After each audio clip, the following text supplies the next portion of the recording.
Yeah. You probably heard me. Running behind. I'm doing the best that I can. Good evening. How you doing? Tonight, Billy Carson is here. Was that an amazing show last night with Curtis Don Vito? Incredible. I would love to be a late night FM classic rock DJ, man. That would be just bringing on guests like that and playing classic rock and talking UFOs every single night of the week. Man, I would have the best time, man. The best time. So much fun last night. So, what was I going to say? Okay, so we're running out of time, everybody. A couple of things. I'll talk about this during the show. Soul Tech. We've only got a few tickets left. We got all of the food, catering, and everything's posted up on the website. And you should have gotten an email for it. If you didn't, get over to soultechgathering.com and get your meals situated. Totally affordable and gourmet catering that we've got, especially for this event. So get ready for that. Tonight, Billy Carson is here. He just got back from Central and South America, so we're going to talk about all that. Lots of other things with Billy. We're gonna go left to right and take it all down. Here we go. We're going live. Have fun.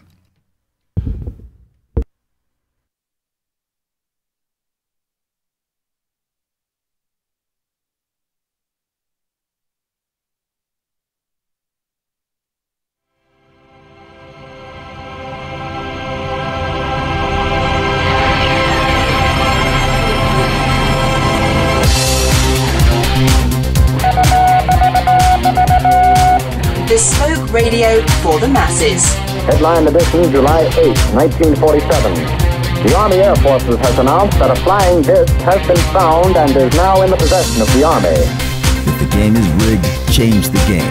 Game changer. I occasionally think how quickly our differences worldwide would vanish if we were facing an alien threat from outside this world. This is Fade to Black with your host, Jimmy Church, on the Game Changer Radio Network and KGRA, the Global Radio Alliance. I need your help to get to the year 1985. You are listening to Fade to Black with Jimmy Church on the Game Changer Network.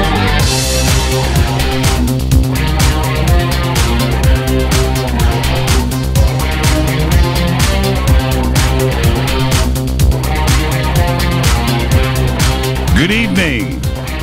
Fade to Black. Bespoke radio for the masses. Yeah, man. It's Wednesday, July 25th, 2018. 207 days into the new year, just 158 days left. We are live from a bunker somewhere in beautiful downtown Burbank, California. And I would like to welcome everybody listening all around the world, all across the United States. Hither and thither, to and fro, back and forth, up and down, east and west, north and south, far and near. This is Fade to Black for KJCR, the Game Changer Network, and KGRA, the Planet.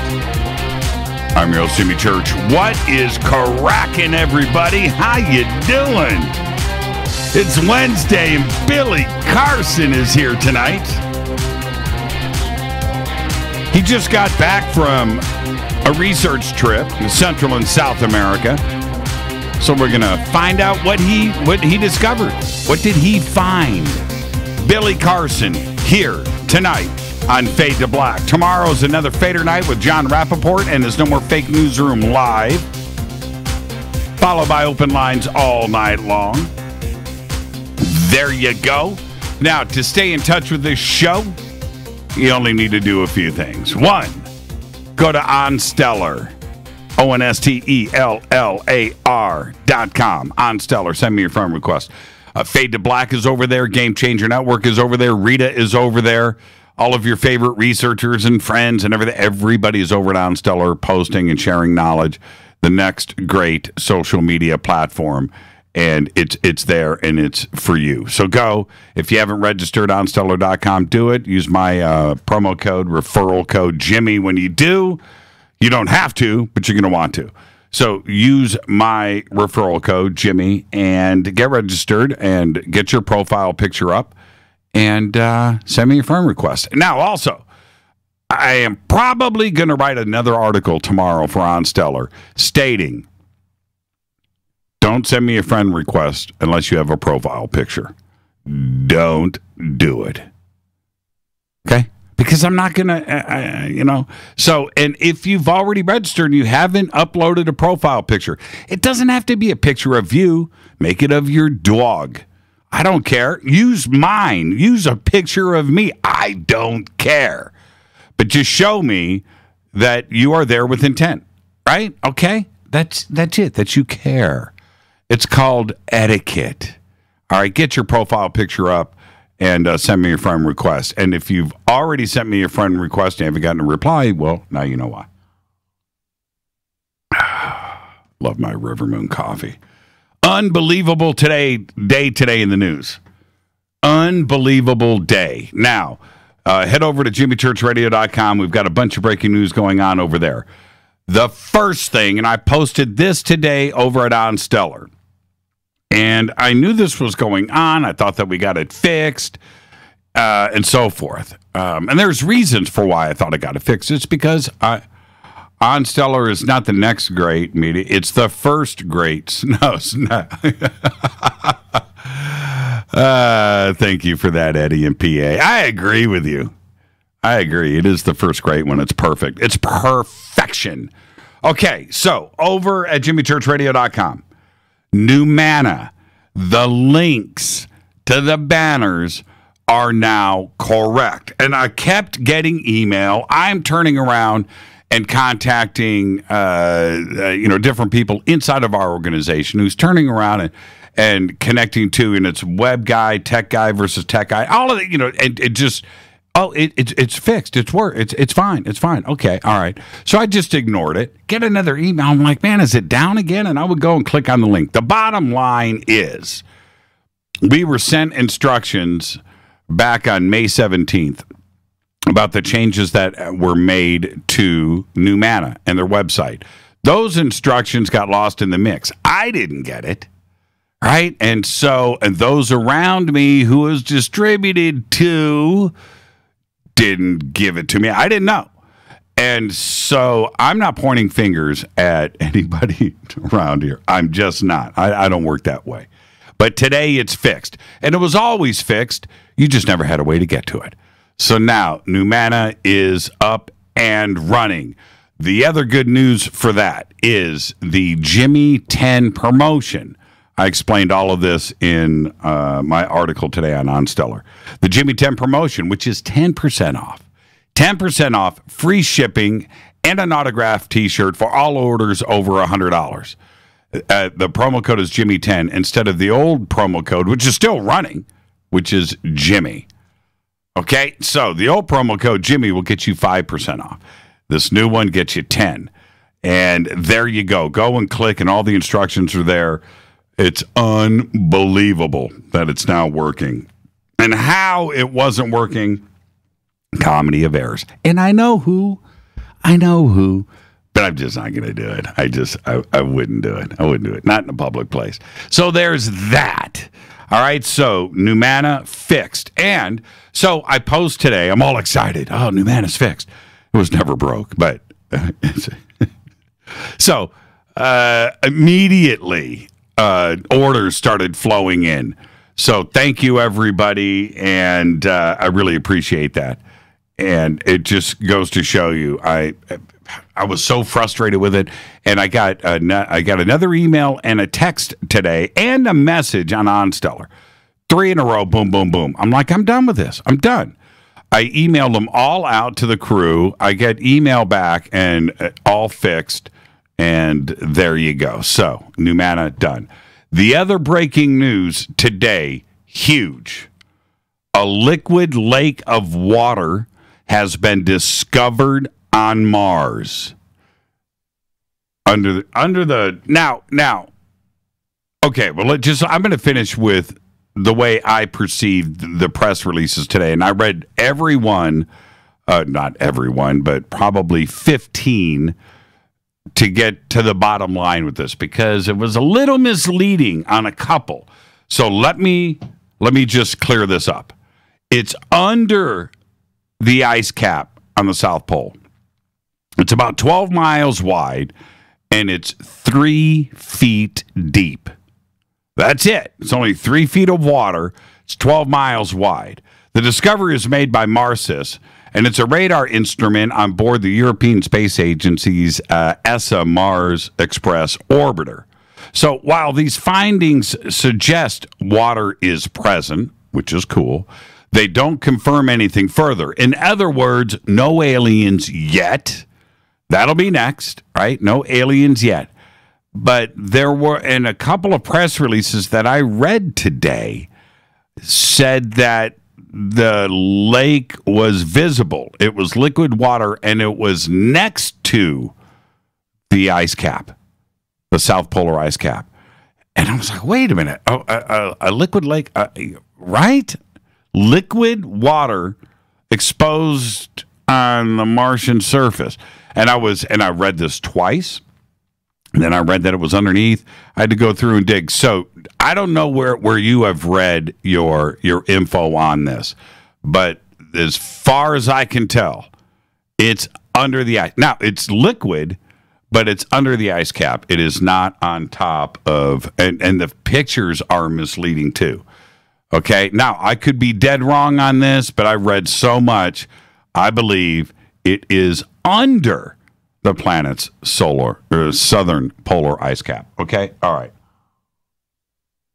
Big news, though. I mean, that's really, really, really big stuff. And last, I've been announcing this all week long. I'm so happy for all of you. 20% discount on everything that River Moon Coffee offers. Okay, everything. 20% off. Promo code Coffee Break. 2 words, Coffee Break. Click on the River Moon Coffee banner over at jimmychurchradio.com. All right? 2 words, Coffee Break, 20% off, and that includes Fade to Black Blend. Next, I want to get this out of the way. I'll mention it again later on in the show. Over at SoulTechGathering.com for our conference, Soul Tech, August 9th through the 12th. The catering and all of the food is now on the website.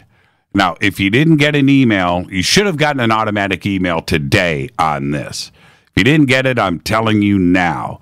Go to SoulTechGathering.com and go and get your food. Okay, very important. Gourmet catering. I just can't. It's going to be my favorite part of this trip. It's this catering. Oh, you know me. And what we've got lined up, once Rita gives me permission, I might leak some of the dinner action, maybe even lunch, breakfast too. I'll leak it out here on the air. It's incredible. All right. And then August 19th, I'll be 17th through the 19th. I'll be there on the 19th. I'll be at Dimensions of Disclosure. It's a week later after Soul Tech. In Loveland, Colorado, with Corey Good and Will Cock and Emery Smith and Teresa Yanaris and Gerald O'Donnell, Jordan Sather, 20 other speakers, presenters. DimensionsOfDisclosure.com. Man, we've got a busy month of August coming up, starting this weekend. I'll be over at Coast to Coast Saturday and Sunday. Then we do Fade to Black, and then we turn around and that's it, man. That's it. We head up to Soul Tech. Unbelievable.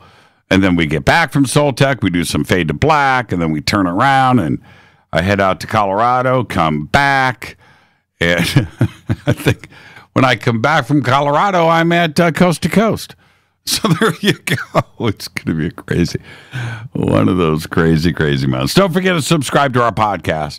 We have over 890 archive shows. We're coming up on show number 900. Today is 894. Tomorrow's 5. 6, 7, 8. Yeah. I don't know when we're going to hit 900. My math is all screwed up. But you can go and subscribe to our podcast. Over 890 archive shows. Apple, Android, all platforms. Just $2 per month. Click on the podcast banner at jimmychurchradio.com. And while you are there, you can help support the show, become a Fade or Not over in our membership section of the site. And all of the memberships now are streamlined. So if you need to renew, that should be really simple to do now on the website.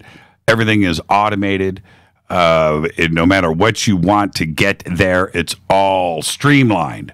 So, and I think, or maybe it's, we haven't done this rep. I think you can gift now, right? I think you can gift it. So that's pretty cool too. And you can do everything right there in our membership section. And we have, for the renewals, we've got the new Fade to Black shirts and for the Game Changers. And also all of those autographed Fade to Black embroidered hats. And if you've got one, Crazy Shed, Jimmy. No, Sked. It's SCHED, right? John Proctor's somewhere. He just tweeted. Where's the picture? He says he's in New York City. That's actually, oh, look. I just saw the, like that shirt. You know what? When you guys post shirts and I see that they're autographed, you have no idea how cool that is. Today is 894, so that means we've got, 6 more shows. So, yeah, it won't be this week or next week. It'll be the week after. Is it? Yeah, what a drag. Or is it tomorrow? I don't know. I can't think anymore. I got Billy Carson in here tonight. I'm all excited. So, now, let me get to everything else that we normally do right here, which is all of our sponsors. Life Change Tea, GetTheTea.com, Rivermoon Coffee, Ancient Life Oil, Sacred Skulls, New Manna Food Storage, Bearing Optics. Man, if you didn't get your Bearing Optics, your night vision goggles, you may not have them in time for Soltech. Wow, that'll be a drag. But you can get your night vision goggles right there, Bearing Optics. Go see Alec Hoffman, and his phone number is right there. Let's get the show cracking. Happy birthday to today, Matt LeBlanc. Matt LeBlanc is 51 years old today. Man, he's done a lot for 51. Of course, star of Friends. Was pretty good in Lost in Space. I'll go on the record and say that. But pretty close to epic on the show episodes. I don't know if that's Showtime or HBO, but it's pretty damn funny. Jacob, only Rita knows. Seriously. Yeah, I have no idea, Jacob. I was just peeking into the chat rooms. And also 2 chat rooms, Spreaker and KGRA, The Planet. Our dead guy's birthday today, Brad Renfro. Seems like I say this every year, and it's almost like I don't want to let it go. There's plenty of people that had birthdays today that are dead, but Brad Renfro, I just enjoyed. I thought he was a great actor. 1982 to 2008, died at the age of 25, and he's best known for The Client, and I get that. Apt Pupil, I get that too. He also played Huckleberry Finn in the Disney film Tom and Huck. But he was in one of my favorite movies of all time, Ghost World. And it's not only a good role, but he played it spot on. And he just couldn't get away from drugs and crime and thugs. He couldn't do it. Series of criminal arrests and stints in drug treatment centers limited his choice of roles. Nobody wanted to cast him anymore. And he ended up dying of a heroin overdose in 2008 at the age of 25, right here in his apartment in Los Angeles, California. It's just tragic. One of the tragic Hollywood stories right there, Brad Renfro. But Brad, I say happy birthday every year. So happy birthday. On this day in history, the year 2000, a Concorde jet crashes upon takeoff in Paris, killing everyone on board, as well as 4 people on the ground. You remember when this happened. It was the year 2000. The Concorde, the world's fastest commercial jet, had enjoyed a perfect safety record up to that point with no crashes in the plane's 31-year history. I remember this was probably 1995. I fly to Manhattan, and when I landed at JFK, and we circle around, as we were landing, but then we were circling. I see like 4 Concords sitting next to each other on the tarmac. And I was like, those are the coolest looking planes ever in the history of everything. And I couldn't take my eyes off of them. And there they were just parked. And, we taxied, we rolled by them. I think we flew over them. And I saw them first, then we taxied by them. But I couldn't take my eyes off of them. And every time that I flew into New York, which was, a few times a year, I couldn't wait to see the Concords there. And then they got grounded. Remember that? And they were yanked out of service. But it was so cool to go to JFK and see them sitting there. It was like, space 1999 right there. I just missed that. I can't believe that they're gone. But that happened in 2000. Right? Unbelievable. Fader fact. Here we go. Fader fact. Mr. Potato Head was the first toy to be advertised on TV.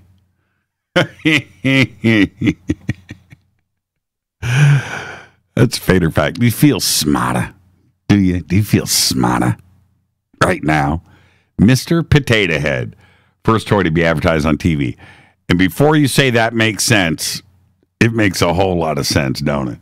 All right. I had a Mr. Potato Head. I think everybody did. I miss, Mr. Potato Head. I did the same thing that everybody did. You lose one of the ears, right? So now you only got one ear. You lose one of the eyes, so you got 2 different eyes. You remember that? That's pretty good, Karen. That's pretty fast. You too, Eric. How can you guys? I just mentioned Mr. Potato Head 20 seconds ago, and you guys got gifts up already. Man, that is a crazy shot, a crazy gif of Zuckerberg. That's the dude with the mullet in the background. He was sitting in front of that lady with hair. Remember that? It's pretty funny. All right. Where am I at? Somebody help me. Help me, please. This is what we're going to do now. All right. Tonight, Billy Carson is here. He just got back from Central and South America. He was in Mexico and he went down to Peru. Big research trip down there. So what did he find out? And now we're going to get into all of that.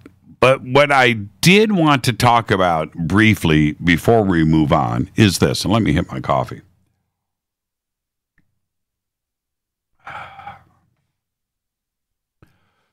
Last night, we had Curtis Don Vito on the show.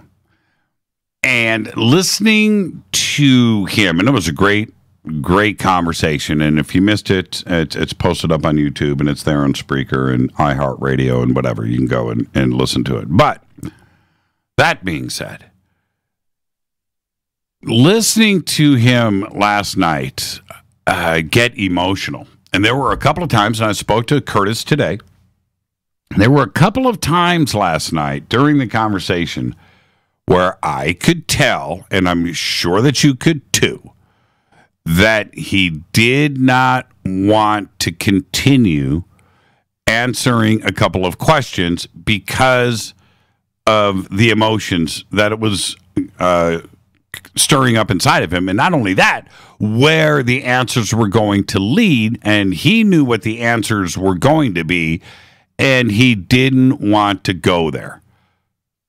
I could tell. Now, it's my job, as soon as I hear that, I don't want anybody to go into a zone that they don't want to go into. And that's where the balance is. But I also know that there is something precious that I need to get to at that moment. So I'm not going to let that go. And those answers eventually came out last night.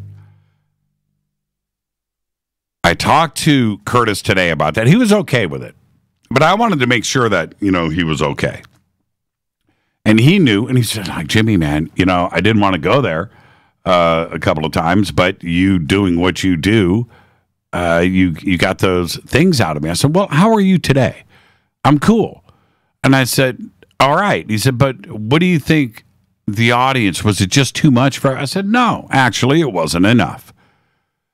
And I went back and I said to him today, when you first talked about what happened when you were 8 years old and you were out playing, and across this field there were a couple of small beings there, you run across the field and they're aliens, they're ETs, and they're waving for you to go and follow them, and you walk around the corner and then they lead you up to their spaceship. At that point, Curtis, it's all done. There isn't any further anywhere for you to go. Okay, so it doesn't matter. You've taken it that far. Now let's just discuss everything. Don't hold back. And he didn't. And there were a couple of moments last night where he didn't want to take it a step further. Now, why am I bringing this up? Curtis is a known celebrity. He's a rock star. He's the front man for Snoo. Talented songwriter, talented singer, performer. He's got it all. Great artist. You can tell what he has done with the band. I'm talking about artwork. He's just a talented, known public figure. And so for him to tell these stories and these experiences, I didn't see anybody reacting last night in a strange way. And not any more different than the other guests that we've had on the show that people have problems with in the community. And I'm sitting here thinking to myself, what's the difference? Actually, none. There's no difference with what Curtis brought to the table last night in that conversation or anybody else on this show. What's the difference between Curtis and everybody else? You have listened to criticism about other people that have clouded your judgment. Clouded your judgment. It is so important for us, and that show last night grounded me again to go back and say this to you one more time. Every guest that we have on this show, we treat with respect. Every guest that we have on this show, we treat as family. I'll ask the questions, I'll get the answers out of them, and then we move on. We do another show.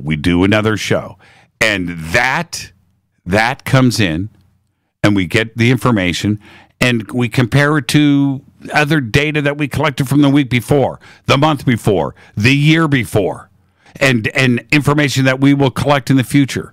And we will do that. And we'll just take these little pieces and put it all together and go, wow, check this out.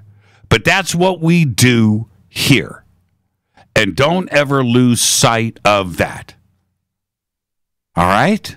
Are we clear? Look, I've said what I'm saying right now. I said it last year. I said it 2 years ago, 3 years ago, 4 years ago. I've said it.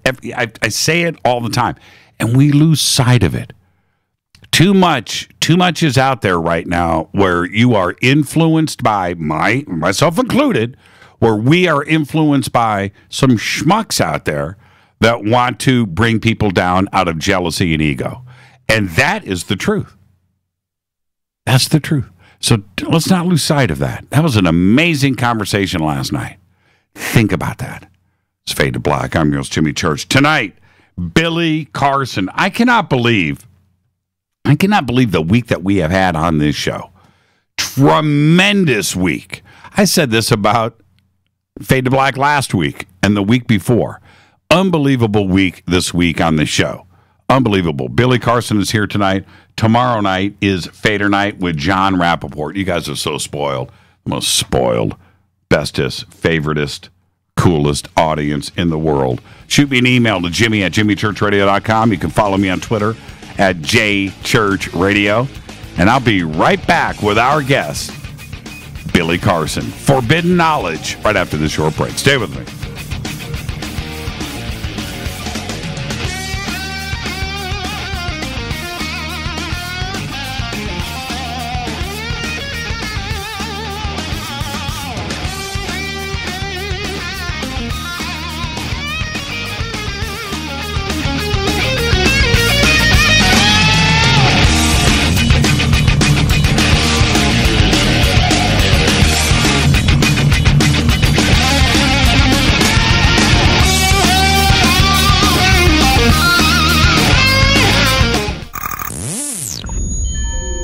You're listening to Jimmy Church, Fade to Black. Fade to Black will now pause for alien identification. The station that talks the net. KGRA Radio.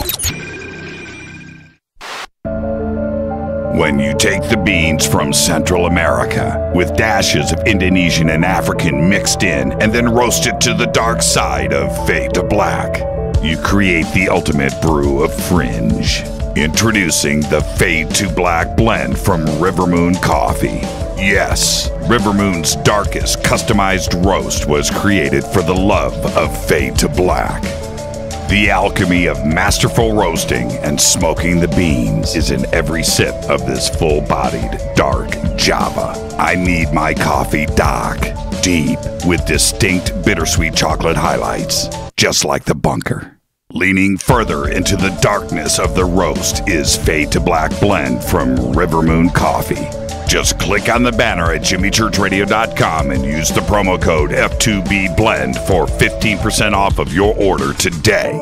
Go Beckley Teppy.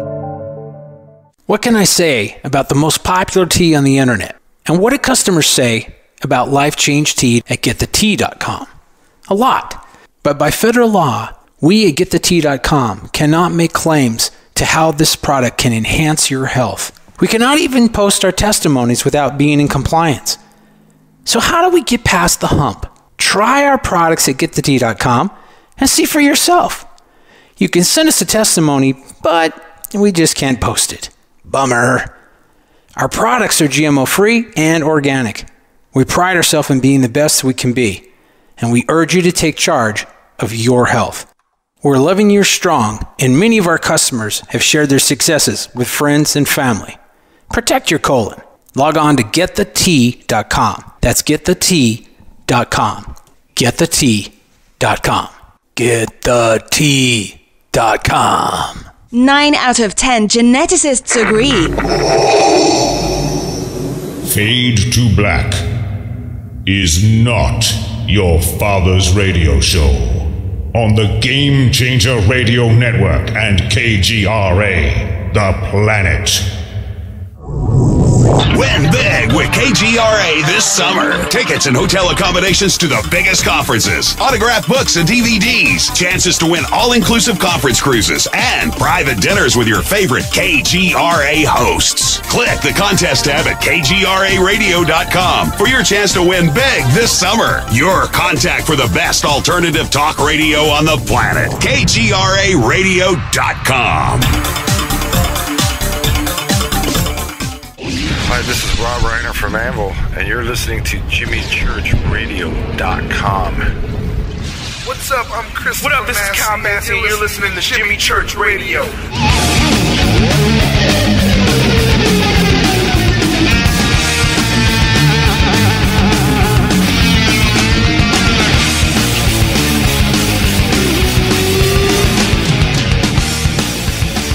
Welcome back, Fade to Black. I'm your host, Jimmy Church. Wednesday night, our guest is Billy Carson. The segment of Fade to Black is proudly brought to you by Life Change Tea. GetTheTea.com. Go to the banners over at JimmyChurchRadio.com for Life Change Tea. Click. Use the promo code FADER, F-A-D-E-R, free shipping on everything. Billy Carson is back. He's the author of the Compendium of the Emerald Tablets.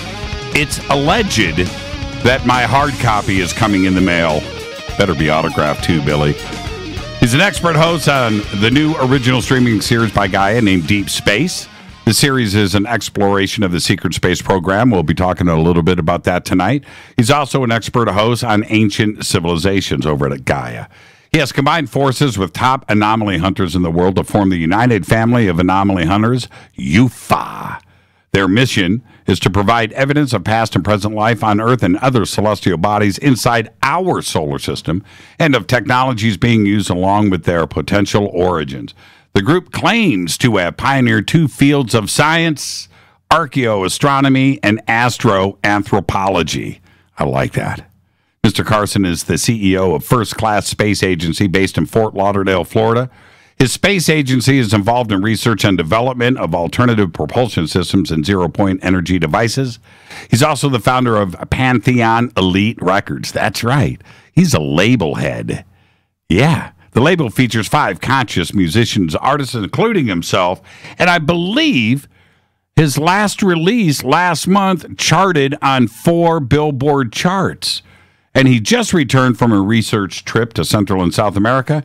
We're going to discuss everything that he has discovered. So much to discuss tonight. I'd like to welcome back to Fade to Black, Billy Carson, our head coach. Billy, how are you, man? Oh, man, fantastic. And thanks for having me back. I'm excited to be back and happy to be back. Yeah, it's so great to have you here. But before we get too out of control tonight, because there's so much to discuss, tell me about your album. One of your artists charted on Billboard last month. Yes. An album that I executive produced and co-produced many of the songs, as well as co-wrote a few songs in there and performed on a few songs on this album. Return of Enki, great name, Return of Enki by Donnie Arcade. And we actually hit the Billboard charts in 4 categories. The Heat Seekers category for number 8 on the list. Whoa! The rap album sales were number 15. We hit independent album. Was number 33 or 32, I believe, and R&B/rap album was, I believe, number like 23. And we've been on the charts since that time for the last 5 weeks in a row now. We've been on the charts in 3 categories for the last 4 or 5 weeks. So we're still on there right now. So it's really exciting. We're probably going to get nominated for a Grammy. And he is so cool. He is so cool, and he's on Stellar. Yes, on Stellar. Yes, yeah. Donnie Arcade, Donny Arcade, like the video game. All conscious music with lyrics that you can let your kids listen to and really enlighten people. And what we did was we decided to go with the music, the beats that the kids love. The kids meaning the younger generation. Right. The trap style beat, but encoding it with conscious lyrics of everything from conspiracies to organic eating and everything else, and people just caught on to it, and it's becoming a phenomenon. Now, who do I have to talk to get him on Fade to Black? Oh, man, you're talking to the guy. I can get him on here immediately, man. He'd love to get on Fade to Black. He loves your show. He listens to it all the time. I know. I've got to get him on, and let's do that as soon as possible. Let's just get that done. His stuff, his video, I mean, it's just, it goes without saying that he's world class, but he's part of our community, man. And it's such an honor to have him with us. So, let's get him on as soon as we can. And the next thing that I wanted to talk to you about was this breaking news today about this lake of water found on Mars. Yes, sir. And, the thing is, we've been reporting this water, these lakes of pools of water coming from underneath the ground and filling up these areas since 2011. We've been reporting this. Some people, like this guy named Skipper, who unfortunately passed away, was reporting it even before that. But we have been reporting it. We got laughed at so many times by different news outlets and media outlets and told we were psychos and crazies and everything else. And now the official press release comes out that there are pools of water and lakes of water on Mars, just as we stated many years ago. 12 miles wide. Yes, sir. 12 miles wide. And now, from what I could gather, I'm going to do this. I shot out an email today. I didn't get a response back yet today. I'm sure everybody's talking to him. Over at NASA, I'm going to get one of their engineers on the show to talk about this. But everything that I could find is that it is 3 feet deep. Yeah. So it's 12 miles wide, 3 feet deep. Yeah, they want to give you the illusion that it's very, very shallow. But some of the areas that we've taken down images directly from NASA, from the European Space Agency, some of these areas, just based on some of the radar and everything else, it doesn't appear to be that they're only 3 feet deep. There's some areas that are probably most likely deeper than that. Just because you can tell by some of the rocks that are protruding from the top of the water, and also some of the objects that appear to be beneath the water.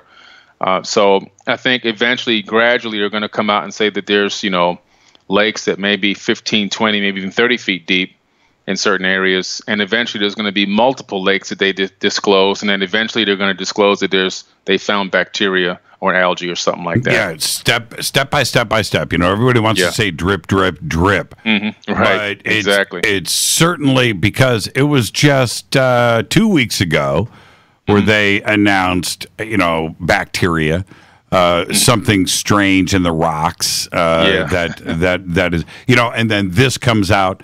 We don't know what's going to be next, but it seems like it's like a crescendo. Right? Yeah. It's building up to something where they're, Now, what does this say to you, though, when you hear liquid water, not melted ice, right? This is different. We are talking about standing pools of water, not liquid water where they said it would collect at night, it would condense, and it would, they always had an out with it, right? It's not water, but now they're saying water. Liquid water, standing water. What does this say to you? This says to me that they're preparing the masses for what's going to happen, a mass exodus of billionaires to Mars. And they're basically kind of giving soft disclosure along the way to let us know gradually that it's a habitable planet. There's now all of a sudden enough oxygen. In other words, there's enough oxygen as if we were 14 to 18,000 feet above sea level. Well, people in Tibet the monks live up there perfectly fine at 15 to 18,000 feet, and they live very long lives. So there's probably an acclimation period you would need to breathe there. There's also, at first there was no magnetic field. Now there's a magnetic field. And also because of the bow shock, which is created by the rotation of the planet on its axis, and as it orbits the sun, it creates this bow shock, which bends cosmic rays around the planet, giving you the ability to live on the surface without having too much cosmic rays striking your body or your DNA. So that takes away that problem. And now all of a sudden they came out and said that the soil on Mars is better than the soil on Earth for growing crops. So here we go. They're just building up this breakaway civilization. So that by the time people start going there, it's not going to be a shock, and eventually they'll probably announce, maybe in the next 10 years, that there's remnants of an ancient civilization. They won't tell us there's anything there now, but that there'll be remnants of an ancient civilization is probably something we'll hear within the next 10 years. Now, are you suggesting, Billy, that you and we fly to Mars and we just walk off our ship without a helmet on? No, I think you'd need a helmet at first. You'd probably have to get acclimated to the atmosphere. The temperatures do vary greatly, but we also have temperatures that have 100-degree swings right here on Earth in our deserts, right even in the Americas. Sure. But closer to the equator, there's been record temperatures of 99 degrees on Mars. That's a nice, bright, sunny day over here. Yeah. It's not as bad as people think. I think that you probably would need some type of breathing apparatus initially until your lungs and body can acclimate, and you probably would need to be on some type of altitude medicine, so forth to get acclimated, or maybe even have to stay on it, because depending on the person's physiology, they may need to be on it on a daily basis. Now, but this is the other thing that, for me, that it suggests. is that the collection of oxygen is not going to be an issue. Right? No, I don't think it's going to be an issue at all, especially if they start the process of terraforming to increase the thickness of the atmosphere, so that more of the oxygen and everything stays lower to the ground. And I think that as long as a person stays lower than 10 feet, 12 feet on a consistent basis of the, I don't want to say sea level because they don't really have a sea level, but ground level, I think that person will be okay without a breathing apparatus. Anything above 10 feet, they probably would need a breathing apparatus.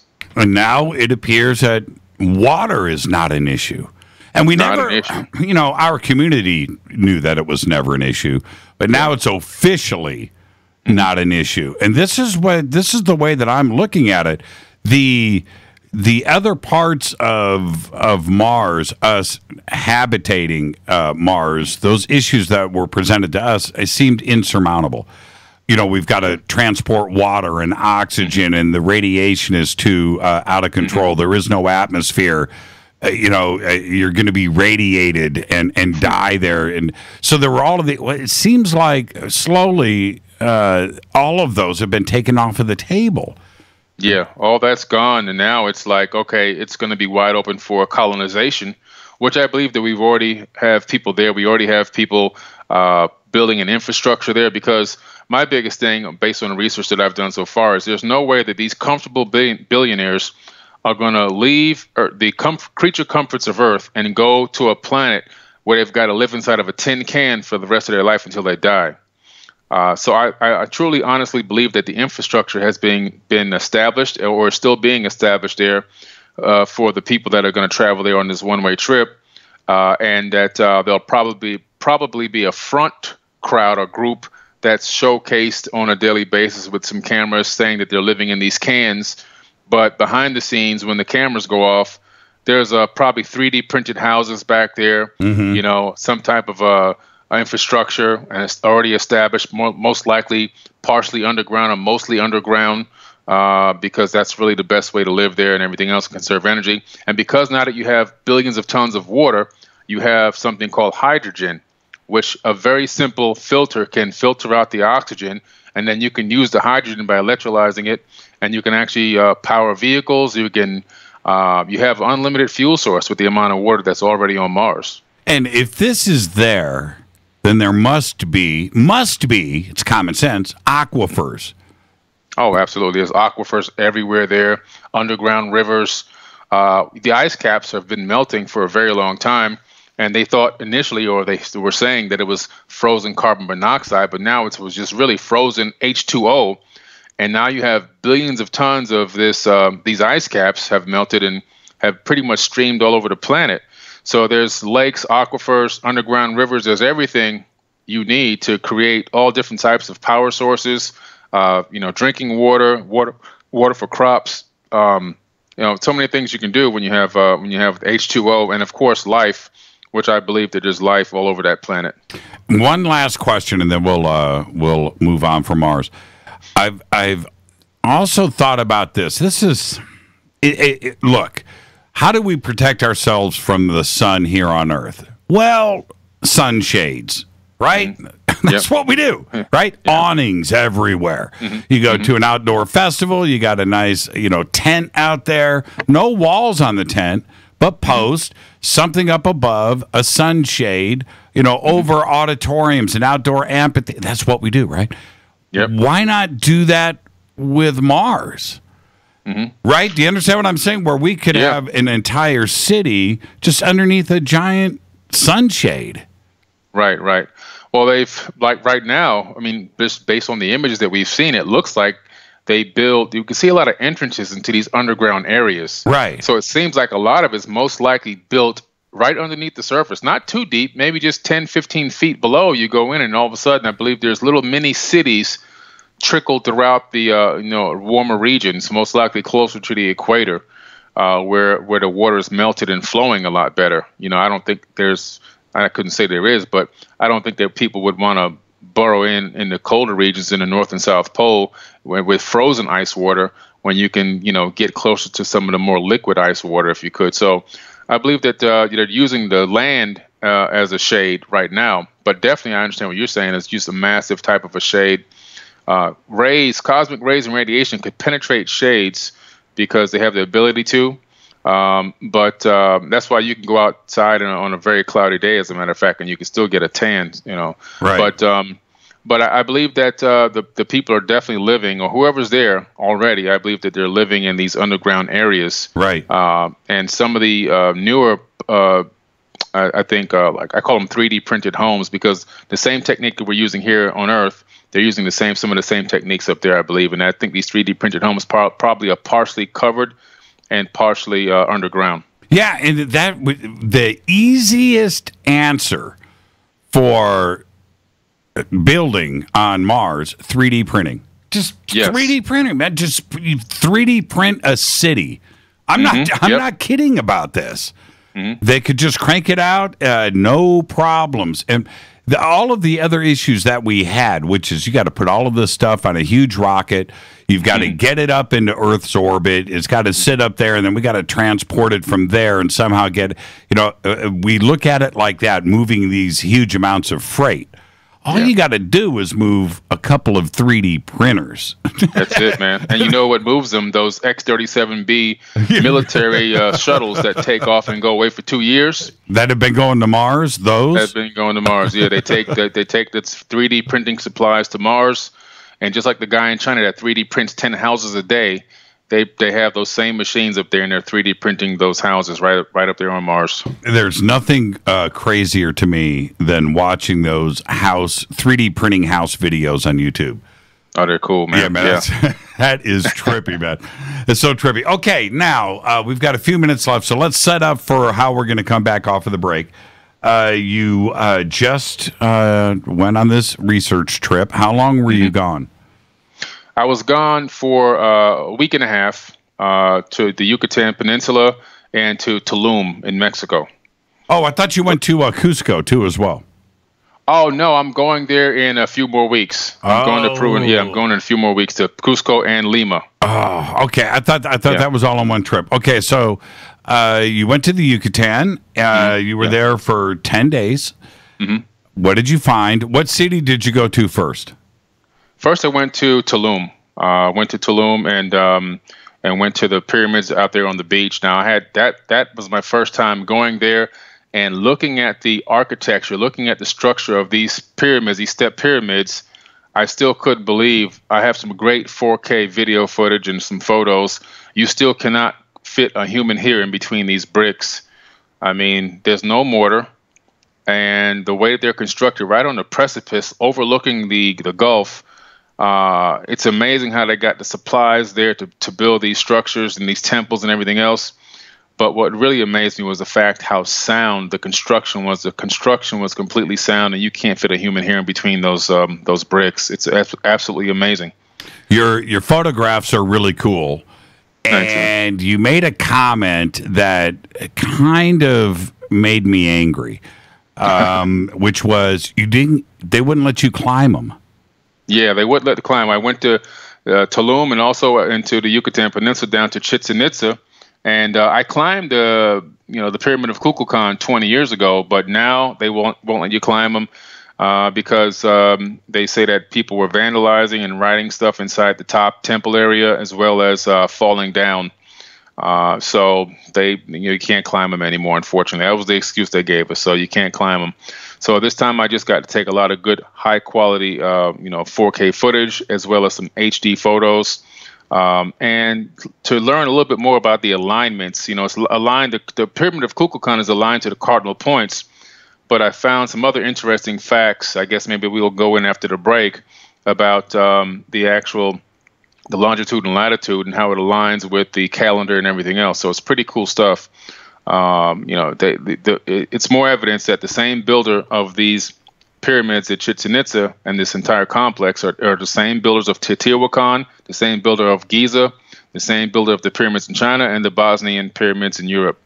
Now I'm looking at these images, and it's one of the most amazing pyramids there are on this planet. But I look at that, and I'm wondering. The first thing, logistics. Where's the quarry? How far away did they quarry these stones? It was supposedly about 400 miles away. Right. 400 to 500 miles away. And I mean, I don't know, man. They're still trying to say, that these guys lugged these bricks all the way over here. And one of the things that I found really intriguing is that a lot of people still think that the Mayans built these pyramids at Chichen Itza and Tulum and Teotihuacan. But the fact is, geological evidence proves that the Mayans did not build these structures. The Mayans arrived several hundred years after the structures were already built and literally inherited what was already there.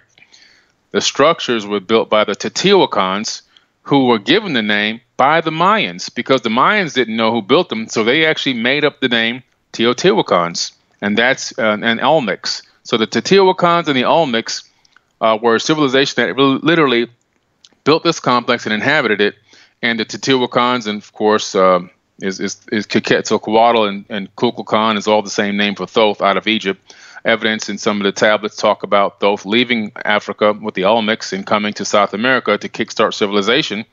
And all of a sudden, pyramids pop up in these time, with the same type of alignments and everything else. He arrived on a flying serpent.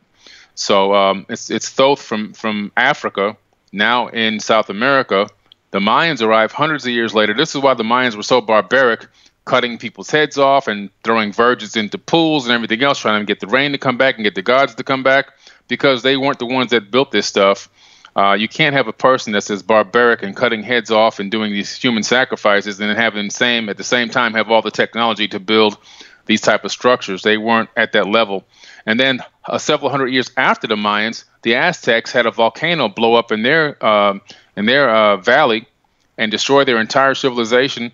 They ended up, the ones that survived, ended up migrating and stumbled across these pyramids at Teotihuacan and in Chichen Itza and everywhere else, and then started inhabiting them as well. Again, a very premature culture that didn't have the technology to create any of this stuff and kind of just inherited it. Just like the modern dynastic Egyptian era, they inherited what was already there as well. So this is what you find. You find us consistently across the board civilizations of people that literally inherited something that was already there. It had been built many, many years before. The pyramid at Tulum will move on after the break, but the pyramid at Tulum, you've been to Giza. When you stand next to this, the size and everything is nearly as impressive as the Giza Plateau. Oh, yeah, absolutely. There's no doubt. Oh, yeah, it's phenomenal. And it's beautiful architecture. I mean, it really, it's unbelievable, man. It's something that you can't, even the photos really don't really truly capture how glorious it is until you get there with your own eyes. Right. And it's massive, man. A lot of this stuff is really massive, and it goes very deep underground. And what you find is that some of these structures are built on previous temples that are even deeper underground. That's right. And we really don't know. Yeah, I had read, we're going to take a break right here. I had read some are 3, 4, 5 pyramids deep, right? Exactly. Layered, built on top of the previous pyramid. Correct. Some even 8. Like the one in Teotihuacan, the Pyramid of the Moon is 8. Right. And some of the ones, the Kukulkan Pyramid, they're all built over, 6. They're built on top of each other multiple times. And there's one other aspect for me which really stands out. The pyramids at Giza are pyramids. These are artistically and aesthetically done. Right? I mean, it's all about being beautiful, too, as well. You have the pyramid structure, but it's all the intricate stonework that makes them just so beautiful to look at. Right. Exactly. And they really, it's all about this one. These were, I guess you want to call it decorated or, artistically created versus the other ones, which seem to me a little more like stone computers. And had a lot more of a typical specific function, where these had more archetypal type functions as well as the way they looked. Yeah, aesthetically pleasing to the eye. Let's take a break right here, Billy, and we'll pick all of this up when we come back. Our guest tonight, Billy Carson, Forbidden Knowledge. Just got back from Mexico. Unbelievable photographs, too, that he has got out there on the net. I'm your host, Jimmy Church. More with Billy right after this short break. Stay with us.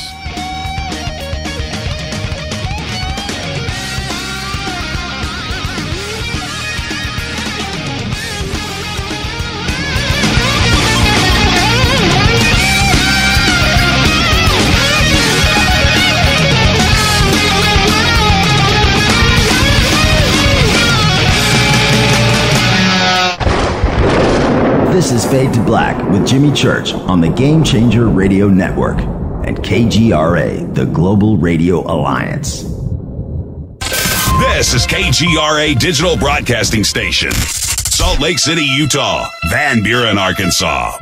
Does your basement or crawl space have a damp, musty smell? Well, watch out! That's a sign of too much moisture and not enough ventilation. And that can mean increased mold growth and the buildup of harmful toxins and gases. Don't bother with a dehumidifier. It just circulates the same unhealthy air. Now there's a better way to remove these dangers and odors. It's with the computerized Wave Moisture Control Unit that reduces moisture and expels pollutants. We replaced our old dehumidifier with the Wave unit, and in only 3 weeks, our basement is dry and the musty smell is gone. Wave units require no maintenance, no buckets of water or filters, and costs only pennies a day to run. Breathe better, live healthier with an affordable, no-maintenance Wave unit. Call 888-717-WAVE, 888-717-WAVE, or visit dryhealthyhome.com, dryhealthyhome.com. Ride the wave, Wave Home Solutions for a healthy, comfortable home.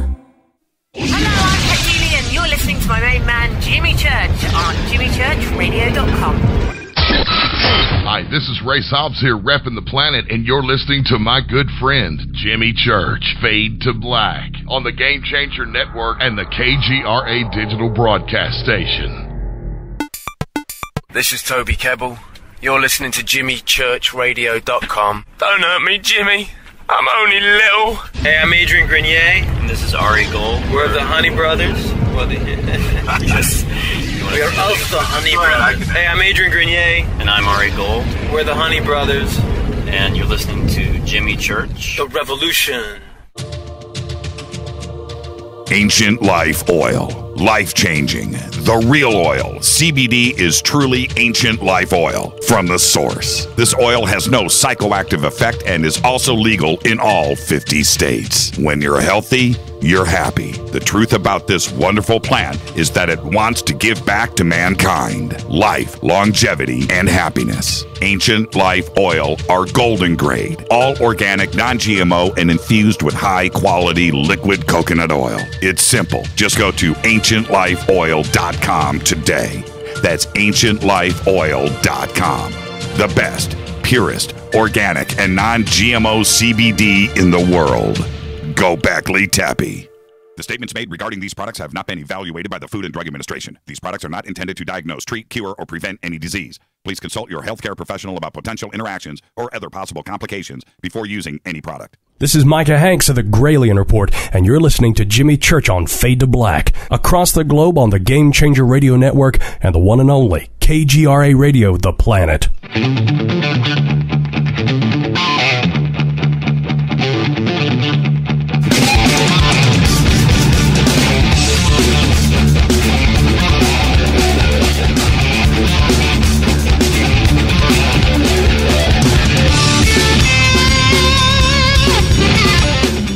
Welcome back. Fade to Black. Our guest tonight, Billy Carson. The segment of Fade to Black is probably brought to you by River Moon Coffee, makers of the Fade to Black blend. Right now, they have a special 20% off of all of their offerings. Use the promo code Coffee Break. 2 words, Coffee Break.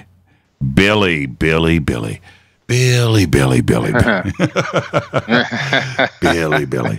Oh, man. Okay, we won't go there, but I just had to do it.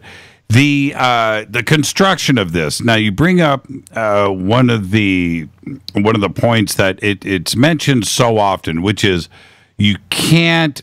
These rocks have not budged. They have not moved. The construction is perfect, and you cannot pass anything through them. Razor blade, credit card, human hair. We've heard these comparisons in the past. But when you go up and you're looking at this and you're starting to analyze, How did they get it done? Where did the technology come from? Today, if you went, Billy, you go to a granite quarry today, and you just go up and you go, okay, dudes, I want this built in my backyard, and this is what I want, and you can't pass a credit card through them, right? No mortar. Yeah, no mortar, and I want this to last a couple of thousand years, okay? Yeah. They would say they can't do it, Mm-hmm. right? Or they would say, why? Why would you, it's so much easier to do. We just, that's where I start to really trip out. So how do you think they got it done? Well, I believe that this most likely was done using anti-gravity technology, most likely a frequency anti-gravity. To carve these stones, there could be one of two methods that they could have used. One is obviously getting some of the stones from quarries, most likely using some type of advanced cutting technique, because these stones they fit together so tightly, you have to almost know where every single one's going to drop. Or the only other way is that these stones were taken from a quarry, then liquefied, and then poured into place. That's another potential option that you have, where the stones have been liquefied and poured and then set in some type of advanced, maybe laser guided mold system. And then the third option that I would say would be something that Thoth talks about in the Emerald Tablets, manifesting physical matter from frequencies and vibration right out of the ether, which scientists just learned how to do, and I talk about it in the book. We just finally did it a couple of months ago, manifested matter from light waves. So I guess they were reading the book as well, the Emerald Tablets of Thoth, because now we're trying to duplicate it. High technology. High technology. Very high. The other part is you just visited Coral Castle. Yeah. So what did you find out from Coral Castle? Let's talk about that, because the two actually go together. Coral Castle, that construction could apply to nearly every megalithic structure on this planet. What did you find out at Coral Castle? Well, Edward Leedskalnin was the guy's name, a very small, petite guy. I mean, this man was about 5'6". I think he weighed about 100 pounds or 110 pounds. And he literally carved out these massive blocks of coral down in Miami, Florida, and maneuvered them into place all by himself with no help, and created this mini castle and this outside courtyard area and everything else, which is unbelievable. It's a beautiful piece of work of art that he did. But he said that he had tapped into the secrets of the ancient Egyptians. This was his own words. His family was a line of brick masons out of Europe, and I guess the secrets of this were passed down to him. Now, where it becomes interesting is there's a Sumerian cylinder scroll that shows an Anunnaki god sitting on a throne. You know he's the god because you can tell by his size. And he's sitting on top of this box. And this box has two lions, one facing left and one facing right. And then he's got this this stand that almost looks like it could be a tripod coming up above these other three gentlemen. And there's a disc there with rays coming out of or showing on the disc in a specific pattern. But I've now finalized or realized that disc is actually showing a frequency range, because I've been able to find the exact frequency that creates that exact same pattern. And then you have the three gentlemen that are there that are standing in front of this Anunnaki god, and two of them are whistling, and one of them has his hand on this stone table that he's lifting with one hand. So the frequency is lightening the weight of this stone table. So this Anunnaki god in this cylinder scroll is teaching these human beings how to create anti-gravity. And I believe that the box that he's sitting on is most likely something that has to do with magnetic frequency, or positive, negative, being that one of the images is facing left, one is facing right. And now when you go to Edward Leedskalnin's little tool shed, you see a tripod that had a black box at the top, and he had another thing at the bottom, which was a wheel with a handle that had magnets all around it. He would crank this wheel around and create a magnetic field, kind of like what I think the Anunnaki god was sitting on. And then he was always heard whistling when he was moving these giant coral slabs. So between the whistling and the magnetic field and the frequency from the box somehow creates anti-gravity in the stone and allows the weight to be greatly lessened so that it can be picked up and maneuvered into place. That knowledge right there, do you think that it was spread to other cultures around the world and made its way over into Central and South America? Oh, no doubt about it, because when you go back into some of the oldest texts, which would be the Mahabharata and the Emerald Tablets, for example, in the Emerald Tablets, Thoth is told to go to the land of Chem after the Great Flood. So he goes to the land of Chem. This is about 36,000 years ago. This is probably one of the first floods. It's most likely we had 2 great floods. He goes there and to help bring people back into a high level of civilization. After they get the civilization going there, it's then stated that he's told by the ruler, which is Enki, I believe his father, most likely. He's then told to spread this same architecture all over the planet. So Thoth tells his crew that came there with him you go this way, you go this way, you go this way. So these crew members, they went around the planet and kickstarted civilizations all over the planet. And that's why no matter where you go, you see the same exact type of architecture, the same symbols with just different aesthetic looks to them, but primarily pretty much the same. So, and even Thoth is told at one point to go to Mesoamerica and kickstart civilization there. So you have the same. What we see is the same architect. The same architectural plans are spread out all over this planet. No matter where you go, you see pyramid structures. You see temple structures that are very similar. You see megalithic structures, and they all have one thing in common. There's no mortar. It looks like the stones and rocks are melted together. You can't fit anything between them. And they are built to withstand earthquakes and last for tens of thousands of years. The next thing you see is that when you go and look at some of these moon images, you see pyramids on the moon, pyramids on Mars, pyramids on Mercury. And now you got to scratch your head and say, okay, wait a minute. How can there be these similar structures not only on Earth, not only around the entire planet, but also on other moons and planets in our solar system? One moon, Titan. There's pyramids on Titan. So all of a sudden you go, wait a minute. There's this architect has spread throughout this entire solar system, not just Earth. So it's the same people. These advanced beings, they're not gods. They're not creators of the universe. They're flesh and blood people. They just have technology. That's all it is. Their technology is better than, I think they're probably 1 million years ahead of us. In Tulum, did you have a tour guide? Yes, I did. Yeah. Okay. What kind of just for laughs? What kind of BS was he feeding you? Where did he? Yeah, how did they transport the stones from the quarry? He didn't really have an exact answer for how they got the stones there, but he was really preaching that the Mayans built all these advanced structures. And I was a little taken back because the last couple of times I had been to Mexico and to view some like in Teotihuacan, I had a homegrown, archaeologist from there, just like this guy was, but he was telling us the truth in terms of the time frames, and even gave us a scale, a chart, a scientific chart from the local museum that showed when the Mayans actually arrived.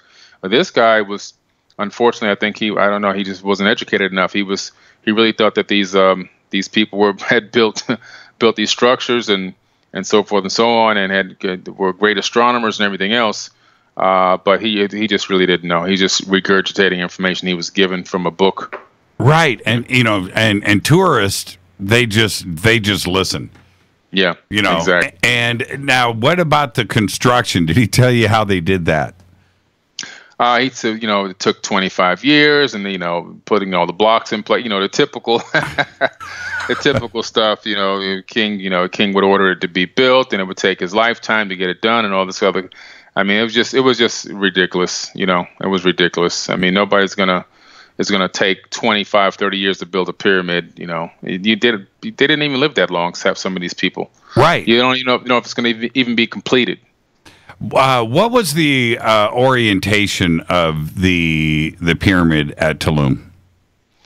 The pyramid at Tulum was facing due west, orientated due west. And it was the main one was set to the cardinal points, north, south, east, and west. Just like the pyramid of Kukulkan at Chichen Itza is also set to the cardinal points.